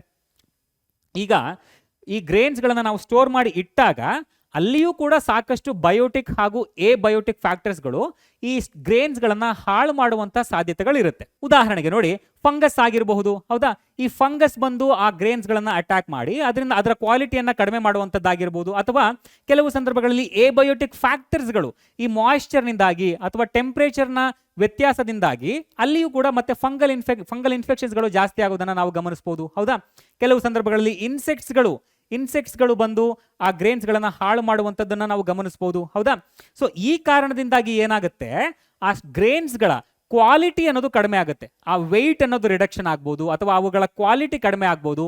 ಅಂತ ಗ್ರೇನ್ಸ್ಗಳನ್ನ ನಾವು ಮಾರ್ಕೆಟ್ಗೆ ತಗೊಂಡೋದ್ರೆ ನಮಗೆ ಲಾಸ್ ಆಗುತ್ತೆ. ಹೌದಾ, ಈ ಕಾರಣಕ್ಕಾಗಿ ನಾವು ಗ್ರೇನ್ಸ್ಗಳನ್ನ ಉತ್ತಮ ರೀತಿಯಲ್ಲಿ ಸ್ಟೋರ್ ಮಾಡಿ ಇಟ್ಕೊಳ್ಬೇಕು. ಯಾವುದರ ಮೂಲಕ? Systematic management of warehouse. ನಾವು ಒಂದು ಉತ್ತಮವಾದ ವೇರ್ ಹೌಸ್ಗಳನ್ನ ಸಿದ್ಧಪಡಿಸೋದ್ರ ಮೂಲಕ ಆ ಗ್ರೇನ್ಸ್ಗಳನ್ನ ಉತ್ತಮವಾದ ಚೀಲಗಳಲ್ಲಿ ಸ್ಟೋರ್ ಮಾಡಿ ಇಟ್ಕೊಂಡು ಯಾವುದೇ ರೀತಿಯ ಕೀಟಗಳು, ಫಂಗಸ್ಸು ಅಥವಾ ಮಾಯಿಶ್ಚರ್ನಿಂದಾಗಿ ಯಾವುದೇ ರೀತಿಯ ಇನ್ಫೆಕ್ಷನ್ಸ್ಗಳು ಬರದೇ ಇರೋ ರೀತಿ ನಾವು ಸ್ಟೋರ್ ಮಾಡಿ ಇಟ್ಕೊಳ್ಳೋದು ಕೂಡ ಒಂದು ಮುಖ್ಯವಾದ ಆಸ್ಪೆಕ್ಟ್ ಆಗುತ್ತೆ. ಈ ಎಲ್ಲ ಪ್ರಾಕ್ಟೀಸಸ್ಗಳನ್ನ ನಾವು ನಮ್ಮ ವ್ಯವಸಾಯದಲ್ಲಿ ಬಳಸ್ಕೊಳ್ಳೋದ್ರ ಮೂಲಕ ನಮ್ಮ ಕ್ರಾಪ್ ಈಲ್ಡ್ ಅನ್ನ ನಾವು ಹೆಚ್ಚು ಮಾಡ್ಕೊಳ್ತಾ ಹೋಗ್ಬೋದು. ಸರಿನಾ? ಈಗ ನಾವು ಅನಿಮಲ್ ಹಸ್ಬೆಂಡ್ರಿಯ ಬಗ್ಗೆ ತಿಳ್ಕೊಂಬರೋಣ. ಸರಿನಾ? ಅನಿಮಲ್ ಹಸ್ಬೆಂಡ್ರಿ ಅಂತ ಹೇಳಿದ್ರೆ ಏನು? ಪಶುಸಂಗೋಪನೆ. It is a scientific management of animal life stock that includes feeding, breeding ಹಾಗೂ ಡಿಸೀಸ್ ಕಂಟ್ರೋಲ್. ಹೌದಾ, ನಾವಿವಾಗ ಅನಿಮಲ್ ಬೇಸ್ಡ್ ಪ್ರಾಡಕ್ಟ್ಸ್ಗಳನ್ನ ಸಾಕಷ್ಟು ಪ್ರಮಾಣದಲ್ಲಿ ಉಪಯೋಗಿಸ್ತೇವೆ. ಹಾಲು, ಮಾಂಸ, ಮೊಟ್ಟೆ, ಹೌದಾ, ಮೀನು, ಈ ರೀತಿಯಾದ ಸಾಕಷ್ಟು ಅನಿಮಲ್ ಬೇಸ್ಡ್ ಪ್ರಾಡಕ್ಟ್ಸ್ಗಳನ್ನ ನಾವು ಬಳಸ್ತಾ ಇದ್ದೇವೆ ಕೂಡ. ಹೌದಾ, ಈ ಅನಿಮಲ್ ಹಸ್ಬೆಂಡ್ರಿಯಲ್ಲಿ ಮುಖ್ಯವಾಗಿ ಕ್ಯಾಟಲ್ ಫಾರ್ಮಿಂಗ್ ಅನ್ನ ಗುರುತಿಸಬಹುದು, ಪೌಲ್ಟ್ರಿ ಫಾರ್ಮಿಂಗ್ ಅನ್ನ ಗುರುತಿಸಬಹುದು, ಹಾಗೆ ಫಿಶ್ ಫಾರ್ಮಿಂಗ್ ಅನ್ನ ಗುರುತಿಸಬಹುದು, ಜೊತೆಗೆ ಬೀ ಕೀಪಿಂಗ್ ಅನ್ನು ಕೂಡ ಗುರುತಿಸಬಹುದು. ಇಲ್ಲಿ ಸಾಕಷ್ಟು ಪ್ರಾಕ್ಟೀಸಸ್ಗಳನ್ನ ನಾವು ನಮ್ಮ ವ್ಯವಸಾಯದ ಜೊತೆಗೆ ಮಾಡ್ಕೊಳ್ಳೋದ್ರ ಮೂಲಕ ಅದರ ಉತ್ಪಾದನೆಯನ್ನು ಕೂಡ ಹೆಚ್ಚು ಮಾಡ್ಕೊಳ್ಬಹುದು. ಸರಿನಾ? ಸೊ ಇಲ್ಲಿ ನೋಡಿ, ಕ್ಯಾಟಲ್ ಫಾರ್ಮಿಂಗ್ ನ ಸಾಮಾನ್ಯವಾಗಿ ನಾವು ಯಾವ ಕಾರಣಕ್ಕಾಗಿ ಮಾಡ್ತೇವೆ ಅಂತ ಹೇಳಿದ್ರೆ, ಒಂದು ಹಾಲಿಗೋಸ್ಕರ, ಮಿಲ್ಕ್ ಪ್ರೊಡಕ್ಷನ್ ಅನ್ನ ಹೆಚ್ಚು ಮಾಡ್ಕೊಳ್ಳೋದಕ್ಕೋಸ್ಕರ ನಾವು ಕ್ಯಾಟಲ್ ಫಾರ್ಮಿಂಗ್ ಅನ್ನ ಮಾಡ್ತೇವೆ. ಜೊತೆಗೆ ಡ್ರಾಟ್ ಲೇಬರ್ ಅಂತ ಹೇಳಿ ಕರಿತೇವೆ. ನಮ್ಮ ಅಗ್ರಿಕಲ್ಚರ್ನ ಕೆಲಸಗಳೇನಿದೆಯಲ್ಲ, ಆ ವ್ಯವಸಾಯದ ಕೆಲಸಗಳೇನಿದೆಯಲ್ಲ, ಉಳುಮೆ ಮಾಡೋದಾಗಿರ್ಬೋದು, ಆ ಬಂಡಿಗಳನ್ನ ಎಳ್ಕೊಂಡು ಹೋಗುವಂಥದ್ದಾಗಿರ್ಬೋದು, ಈ ರೀತಿಯಾದ ಡ್ರಾಟ್ ಕೆಲಸಗಳಿಗೆ ಸಾಮಾನ್ಯವಾಗಿ ಮೇಲ್ ಅನಿಮಲ್ಸ್ಗಳನ್ನ ಬಳಸ್ತೇವೆ. ಹೌದಾ, ಹಾಲಿನ ಉತ್ಪಾದನೆಗೋಸ್ಕರ ನಾವು ಫೀಮೇಲ್ ಕೌಗಳನ್ನ ನಾವು ಬಳಸ್ತೇವೆ. ಸರಿನಾ? ಇಲ್ಲಿ ಕ್ಯಾಟಲ್ ಫಾರ್ಮಿಂಗ್ ನಲ್ಲಿ ನಾವು ಎರಡೂ ರೀತಿಯ ಬ್ರೀಡ್ಸ್ಗಳನ್ನ ಬಳಸ್ತೇವೆ. ಅದು ಎಕ್ಸೋಟಿಕ್ ಬ್ರೀಡ್ಸ್ ಹಾಗೆ ಇಂಡಿಜಿನಸ್ ಬ್ರೀಡ್ಸ್ ಅಂತ ಹೇಳಿದ್ರೆ ಇಂಡಿಯನ್ ವೆರೈಟಿ ಬ್ರೀಡ್ಸ್ಗಳನ್ನು ಕೂಡ ನಾವು ಬಳಸ್ತೇವೆ, ಹಾಗೆ ಫಾರಿನ್ ಬ್ರೀಡ್ಸ್ಗಳನ್ನು ಕೂಡ ನಾವು ಬಳಸ್ತೇವೆ. ಸರಿನಾ? ಇಲ್ಲಿ ನಾವು ಕ್ಯಾಟಲ್ ಫಾರ್ಮಿಂಗ್ನ ಮಾಡಬೇಕಾದ್ರೆ ನಾವು ಗಮನದಲ್ಲಿ ಇಟ್ಕೊಳ್ಬೇಕಾಗಿರುವಂತಹ ಒಂದಷ್ಟು ಅಂಶಗಳು ಅಂತ ಹೇಳಿದ್ರೆ, ಯಾವುದೇ ಒಂದು ಫಾರ್ಮಿಂಗ್ ಮಾಡುವಾಗ, ಕ್ಯಾಟಲ್ ಫಾರ್ಮಿಂಗ್ ಅಂತ ಉದಾಹರಣೆಗೆ ತಗೊಳ್ಳಿ, ನಾವು ಹಸುಗಳನ್ನ ಸಾಕ್ತಾ ಇದ್ದೇವೆ ಅಂತ ಅನ್ಕೊಳ್ಳಿ. ಆಗ ನಾವು ಯಾವ ಅಂಶಗಳನ್ನ ಗಮನದಲ್ಲಿ ಇಟ್ಕೊಳ್ಬೇಕು? ಗುಡ್ ವೆಂಟಿಲೇಷನ್ ಇರಬೇಕು. ನಾವು ಆ ಹಸುಗಳಿಗೆ ಒಂದು ಉತ್ತಮವಾದ ಶೆಡ್ ಅನ್ನ ನಿರ್ಮಾಣ ಮಾಡಿ ಕೊಡಬೇಕು. ಅದರಲ್ಲಿ ಗುಡ್ ವೆಂಟಿಲೇಷನ್ ಇರಬೇಕು. ಹಾಗೆ ಉತ್ತಮವಾದ ರಫೇಜ್, ಆ ಫೀಡ್ ಅನ್ನ ಕೊಡಬೇಕು. ಹೌದಾ, ಆ ಹಸುಗಳಿಗೆ ಬೇಕಿರುವಂತಹ ಉತ್ತಮವಾದ ಫೀಡ್, ಹಾಲು ಬೇಕಿರುವಂತಹ ಹಸುಗಳಿಗೆ ಕೊಡುವಂತಹ ಫೀಡ್ ಬೇರೆ ಇರುತ್ತೆ, ಡ್ರಾಟ್ ಲೇಬರ್ಗೆ ಬೇಕಿರುವಂತಹ ಅನಿಮಲ್ಸ್ಗಳಿಗೆ ಫೀಡ್ ಬೇರೆ ಇರುತ್ತೆ. ಈ ರೀತಿಯಾಗಿ ಉತ್ತಮವಾದ ಫೀಡ್ ಅನ್ನ ನಾವು ಕೊಡಬೇಕು. ಹೌದಾ, ಹಾಗೆ ಅನಿಮಲ್ಸ್ಗಳಿಗೆ ಸಾಮಾನ್ಯವಾಗಿ ಡಿಸೀಸ್ಗಳು ಬಂದೇ ಬರುತ್ತಲ್ವಾ, ಪ್ಯಾರಾಸೈಟ್ಸ್ಗಳು ಬರಬಹುದು ಅಥವಾ ಬೇರೆ ರೀತಿಯ ಡಿಸೀಸ್ಗಳು ಬರಬಹುದು. ಹೌದಾ, ಈ ರೀತಿಯಾಗಿ ಬಂದಂತಹ ಡಿಸೀಸ್ಗಳನ್ನ ನಾವು ಎಫೆಕ್ಟಿವ್ ಆಗಿ ಕಡಿಮೆ ಮಾಡಬೇಕು. ಹೌದಾ, ಸೊ ಇಲ್ಲಿ ಡಿಸೀಸ್ಗಳು ಬರದೇ ಇರೋ ರೀತಿ ವ್ಯಾಕ್ಸಿನೇಷನ್ ಮಾಡೋದಾಗಿರಬಹುದು. ಹೌದಾ, ಒಟ್ಟಾರೆಯಾಗಿ ಉತ್ತಮವಾದ ಆ ಶೆಡ್ ಅನ್ನ ನಿರ್ಮಾಣ ಮಾಡಿ, ಆ ನೆಲವನ್ನ ಸ್ಲ್ಯಾಂಟ್ ಮಾಡಿ, ಯಾವುದೇ ರೀತಿಯ ಕಸ ಒಂದು ಜಾಗದಲ್ಲಿ ನಿಂತ್ಕೊಳ್ದೇ ಇರೋ ರೀತಿ ನೋಡ್ಕೊಳ್ಳೋದಾಗಿರಬಹುದು. ಹೌದಾ, ಸೊಳ್ಳೆಗಳಿಂದ, ಪ್ಯಾರಾಸೈಟ್ಸ್ಗಳಿಂದ, ಡಿಸೀಸ್ಗಳಿಂದ ಪ್ರೊಟೆಕ್ಷನ್ ಅನ್ನ ಕೊಡೋದಾಗಿರಬಹುದು, ಉತ್ತಮವಾದ ಫೀಡ್ಸ್ಗಳನ್ನ ಕೊಡೋದಾಗಿರ್ಬೋದು. ಈ ರೀತಿಯಾಗಿ ಮಾಡೋದ್ರ ಮೂಲಕ ನಾವು ಕ್ಯಾಟಲ್ ಫಾರ್ಮಿಂಗ್ ನಲ್ಲಿ ಹೆಚ್ಚು ಪ್ರಮಾಣದ ಆ ಹಾಲನ್ನ ಪಡ್ಕೊಳ್ಬಹುದು. ಹೌದಾ, ಇಲ್ಲಿ ಉದಾಹರಣೆಯಾಗಿ ನೋಡಿ, ಎಕ್ಸೋಟಿಕ್ ಬ್ರೀಡ್ಸ್ ನಲ್ಲಿ ನಾವು ಸಾಮಾನ್ಯವಾಗಿ ಜೆರ್ಸಿ, ಬ್ರೌನ್ ಸ್ವಿಸ್ ನಂತಹ ಬ್ರೀಡ್ಸ್ ಗಳನ್ನ ನಾವು ಬಳಸ್ತೇವೆ. ಇಂಡಿಯನ್ ಬ್ರೀಡ್ಸ್ ನಲ್ಲಿ ರೆಡ್ ಸಿಂಧಿ, ಸೈವಾಲ್ ಹಾಗೆ ಗಿರ್, ಈ ರೀತಿಯಾದ ಇಂಡಿಯನ್ ಬ್ರೀಡ್ಸ್ ಗಳನ್ನ ನಾವು ಕ್ಯಾಟಲ್ ಫಾರ್ಮಿಂಗ್ ನಲ್ಲಿ ಬಳಸೋದನ್ನ ಗುರುತಿಸಬಹುದು. ಸರಿನಾ? ಅದೇ ರೀತಿ ಪೌಲ್ಟ್ರಿ ಫಾರ್ಮಿಂಗ್ ನ ವಿಷಯಕ್ಕೆ ಬಂದ್ರೆ, ಇಲ್ಲಿ ಪೌಲ್ಟ್ರಿ ಫಾರ್ಮಿಂಗ್ ಅನ್ನ ನಾವು ಯಾಕೆ ಮಾಡ್ತಾ ಇದ್ದೇವೆ ಅಂತ ಹೇಳಿದ್ರೆ, ಮೀಟ್ಗೋಸ್ಕರ, ಮಾಂಸಕ್ಕಾಗಿ, ಮೊಟ್ಟೆಗಾಗಿ, ಚಿಕನ್ಗಾಗಿ. ಹೌದಾ, ಇಲ್ಲಿ ಕೋಳಿಯಂತಹ ಒಂದಷ್ಟು ಬರ್ಡ್ಸ್ಗಳನ್ನ ನಾವು ಮಾಂಸಕ್ಕಾಗಿ, ಮೊಟ್ಟೆಗಾಗಿ ಬಳಸುವಂತ ಪದ್ಧತಿಯನ್ನ ಗಮನಿಸಬಹುದು. ಸರಿನಾ? ಇಲ್ಲಿಯೂ ಕೂಡ ಪೌಲ್ಟ್ರಿ ಫಾರ್ಮಿಂಗ್ ನಲ್ಲಿಯೂ ಕೂಡ ನಾವು ಫಾರಿನ್ ಬ್ರೀಡ್ಸ್ಗಳು, ಎಕ್ಸೋಟಿಕ್ ಬ್ರೀಡ್ಸ್ಗಳು ಹಾಗೆ ಇಂಡಿಜಿನಸ್ ಬ್ರೀಡ್ಸ್ಗಳು ಎರಡನ್ನೂ ಕೂಡ ಬಳಸ್ತೇವೆ. ಹೌದಾ? ಪೌಲ್ಟ್ರಿ ಫಾರ್ಮಿಂಗ್ನ ಮಾಡುವಾಗ ನಾವು ಗಮನದಲ್ಲಿ ಇಟ್ಕೊಳ್ಬೇಕಾಗಿರೋ ಒಂದಷ್ಟು ಅಂಶಗಳು ಅಂತ ಹೇಳಿದ್ರೆ, ಇಲ್ಲಿಯೂ ಕೂಡ ಗುಡ್ ವೆಂಟಿಲೇಷನ್ ಇರುವಂತಹ ಶೆಡ್ಸ್ಗಳ ಅವಶ್ಯಕತೆ ಇದೆ. ವಿಟಮಿನ್ ರಿಚ್ ಪೌಲ್ಟ್ರಿ ಫೀಡನ್ನು ನಾವು ಕೊಡಬೇಕು. ವಿಟಮಿನ್ ಎ ಹಾಗೂ ಕೆ ರಿಚ್ ಇರುವಂತಹ ಪೌಲ್ಟ್ರಿ ಫೀಡನ್ನು ನಾವು ಕೊಡಬೇಕು. ಹೌದಾ? ಹಾಗೆ ಇಲ್ಲಿಯೂ ಕೂಡ ಡಿಸೀಸ್ಗಳಿಂದ ಪ್ರೊಟೆಕ್ಷನ್ ಅನ್ನು ಕೊಡಬೇಕು. ಕೋಳಿಗಳಿಗೂ ಕೂಡ ಸಾಕಷ್ಟು ಡಿಸೀಸ್ಗಳು ಬರುವಂತ ಸಾಧ್ಯತೆ ಇದೆ. ಹೌದಾ? ಅವುಗಳಿಗೆ ಆಂಟಿಬಯೋಟಿಕ್ಸ್ನ ಕೊಡೋದ್ರ ಮೂಲಕ ಅಥವಾ ವ್ಯಾಕ್ಸಿನೇಷನ್ ಅನ್ನ ಮಾಡೋದ್ರ ಮೂಲಕ ಉತ್ತಮವಾಗಿ ನಾವು ಮ್ಯಾನೇಜ್ ಮಾಡ್ಕೊಳ್ಬೇಕು. ಹೌದಾ? ಎಕ್ಸೋಟಿಕ್ ಬ್ರೀಡ್ಸ್ಗಳಿಗೆ ಉದಾಹರಣೆಯಾಗಿ ಲೆಗ್ಹಾರ್ನ್ ಹಾಗೆ ಇಂಡಿಜಿನಸ್ ಬ್ರೀಡ್ಗೆ ಉದಾಹರಣೆಯಾಗಿ ಅಸೀಲ್ನಂತಹ ಬ್ರೀಡ್ಸ್ಗಳನ್ನು ನಾವಿಲ್ಲಿ ಗುರುತಿಸಬಹುದು. ಹೌದಾ? ಸೊ ಅದೇ ರೀತಿ ಫಿಶ್ ಫಾರ್ಮಿಂಗ್, ಮೀನು ಸಾಗಾಣಿಕೆ ಅಥವಾ ಮೀನಿನ ಉತ್ಪಾದನೆಯ ವಿಷಯಕ್ಕೆ ಬಂದಾಗ ನಾವು ಮೀನನ್ನ ಯಾಕೆ ಬಳಸ್ತಾ ಇದ್ದೇವೆ ಅಂತ ಹೇಳಿದ್ರೆ, ಮೀನು ಒಂದು cheap source of animal protein ಆಗಿದೆ. ಹೌದಾ? ಈ ಕಾರಣಕ್ಕಾಗಿ ನಾವು ಮೀನಿನ ಉತ್ಪಾದನೆಯನ್ನು ಮಾಡ್ತಾ ಇದ್ದೇವೆ. ಸೊ ಇಲ್ಲಿ ಮೀನು ಉತ್ಪಾದನೆಯಲ್ಲಿಯೂ ಕೂಡ ನಮಗೆ ಎರಡು ರೀತಿಯ ವಿಧಗಳನ್ನು ಕಾಣಬಹುದು. ಒಂದು, ಆ ಮೀನುಗಳು ಇರುವಂತಹ ನ್ಯಾಚುರಲ್ ಹ್ಯಾಬಿಟೇಟ್ಗೆ ಹೋಗಿ ಅವುಗಳನ್ನ ಕ್ಯಾಪ್ಚರ್ ಮಾಡಿ ತರುವಂತ ಪದ್ಧತಿ. ಇನ್ನೊಂದು, ಮೀನುಗಳನ್ನ ಕಲ್ಚರ್ ಮಾಡಿ ಗ್ರೋ ಮಾಡುವಂತ ಪದ್ಧತಿ. ಸರಿನಾ? ಸೊ ಇಲ್ಲಿ ಫಿಶ್ ಕಲ್ಚರ್ನಲ್ಲಿ ನಮಗೆ ಅಕ್ವಾಕಲ್ಚರ್ ಕಾಣುತ್ತೆ, ಹಾಗೆ ಮೆರಿಕಲ್ಚರ್ ಕಾಣುತ್ತೆ. ಸರಿನಾ? ಇಲ್ಲಿಯೂ ಕೂಡ ಎಕ್ಸೋಟಿಕ್ ಬ್ರೀಡ್ಸ್ಗಳಿದೆ, ಹಾಗೆ ಇಂಡಿಜಿನಸ್ ಬ್ರೀಡ್ಸ್ಗಳ ಮಿಶ್ರಣ ಕೂಡ ಇಲ್ಲಿ ಕಂಡು ಬರುತ್ತೆ. ಸರಿನಾ?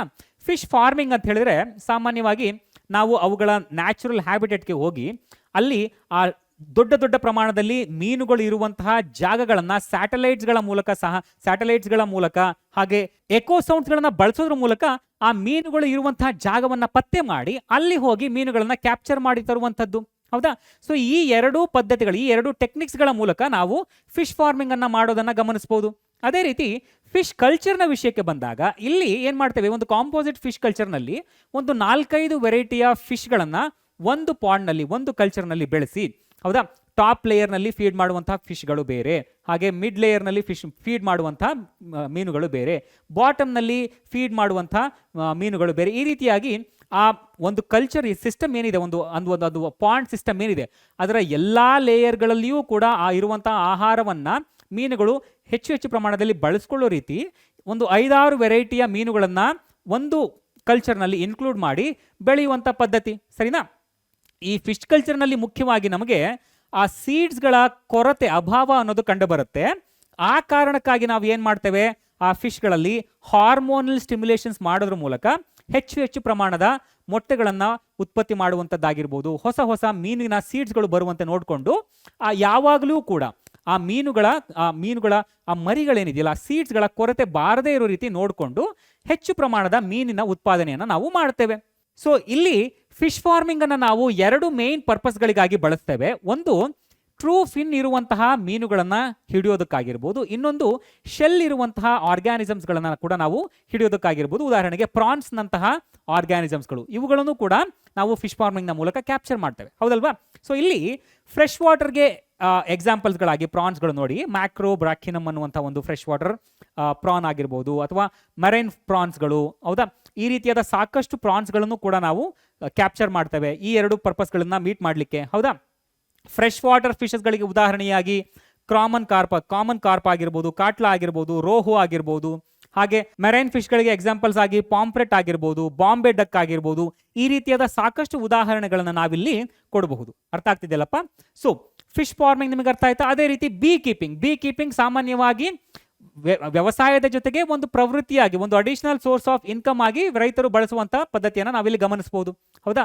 ಬೀ ಕೀಪಿಂಗ್ ಮುಖ್ಯವಾಗಿ ಜೇನುತುಪ್ಪವನ್ನ ಉತ್ಪತ್ತಿ ಮಾಡಲಿಕ್ಕೆ, ವ್ಯಾಕ್ಸ್ ಅನ್ನ ಉತ್ಪತ್ತಿ ಮಾಡಲಿಕ್ಕೆ ಬಳಸಲಾಗುತ್ತೆ. ಹೌದಾ? ಜೇನಿಗೆ ಇರುವಂತಹ ಒಂದು ನ್ಯೂಟ್ರಿಷನಲ್ ವ್ಯಾಲ್ಯೂ ಇಂದಾಗಿ, ಅದಕ್ಕೆ ಇರುವಂತಹ ಮಾರ್ಕೆಟಿಂಗ್ ನಿಂದಾಗಿ ರೈತರು ಇದನ್ನ ಒಂದು ಪ್ರವೃತ್ತಿಯಾಗಿ ವ್ಯವಸಾಯದ ಜೊತೆಗೆ ಒಂದು ಅಡಿಷನಲ್ ಸೋರ್ಸ್ ಆಫ್ ಇನ್ಕಮ್ ಆಗಿ ಬಳಸೋದನ್ನ ನಾವಿಲ್ಲಿ ಗಮನಿಸಬಹುದು. ಹೌದಾ? ಈ ಬೀ ಕೀಪಿಂಗ್ ನಲ್ಲಿಯೂ ಕೂಡ ಎಕ್ಸೋಟಿಕ್ ಬ್ರೀಡ್ಸ್ಗಳಿದೆ, ಹಾಗೆ ಇಂಡಿಜಿನಸ್ ಬ್ರೀಡ್ಸ್ಗಳಿದೆ. ಹೌದಾ? ಎಕ್ಸೋಟಿಕ್ ಬ್ರೀಡ್ಸ್ಗಳನ್ನ ನಾವು ಯಾಕೆ ಬಳಸ್ತೇವೆ ಅಂತ ಹೇಳಿದ್ರೆ, because of their capability to collect high nectar. ಹೌದಾ? High honey collections. ಹಾಗೆ ಇವುಗಳು ಕಡಿಮೆ ಪ್ರಮಾಣದಲ್ಲಿ ಚುಚ್ಚುತ್ತವೆ, ಸ್ಟಿಂಗ್ಲೆಸ್. ಹೌದಾ? ಹಾಗಾಗಿ ಎಕ್ಸೋಟಿಕ್ ಬ್ರೀಡ್ಸ್ಗಳನ್ನ ನಾವಿಲ್ಲಿ ಬಳಸ್ತೇವೆ. ಹಾಗೆ ಇಂಡಿಜಿನಸ್ ವೆರೈಟಿ ಆಫ್ ಬೀಸ್ಗಳನ್ನು ಕೂಡ ನಾವಿಲ್ಲಿ ಬಳಸೋದನ್ನ ಗಮನಿಸಬಹುದು. ಹೌದಾ?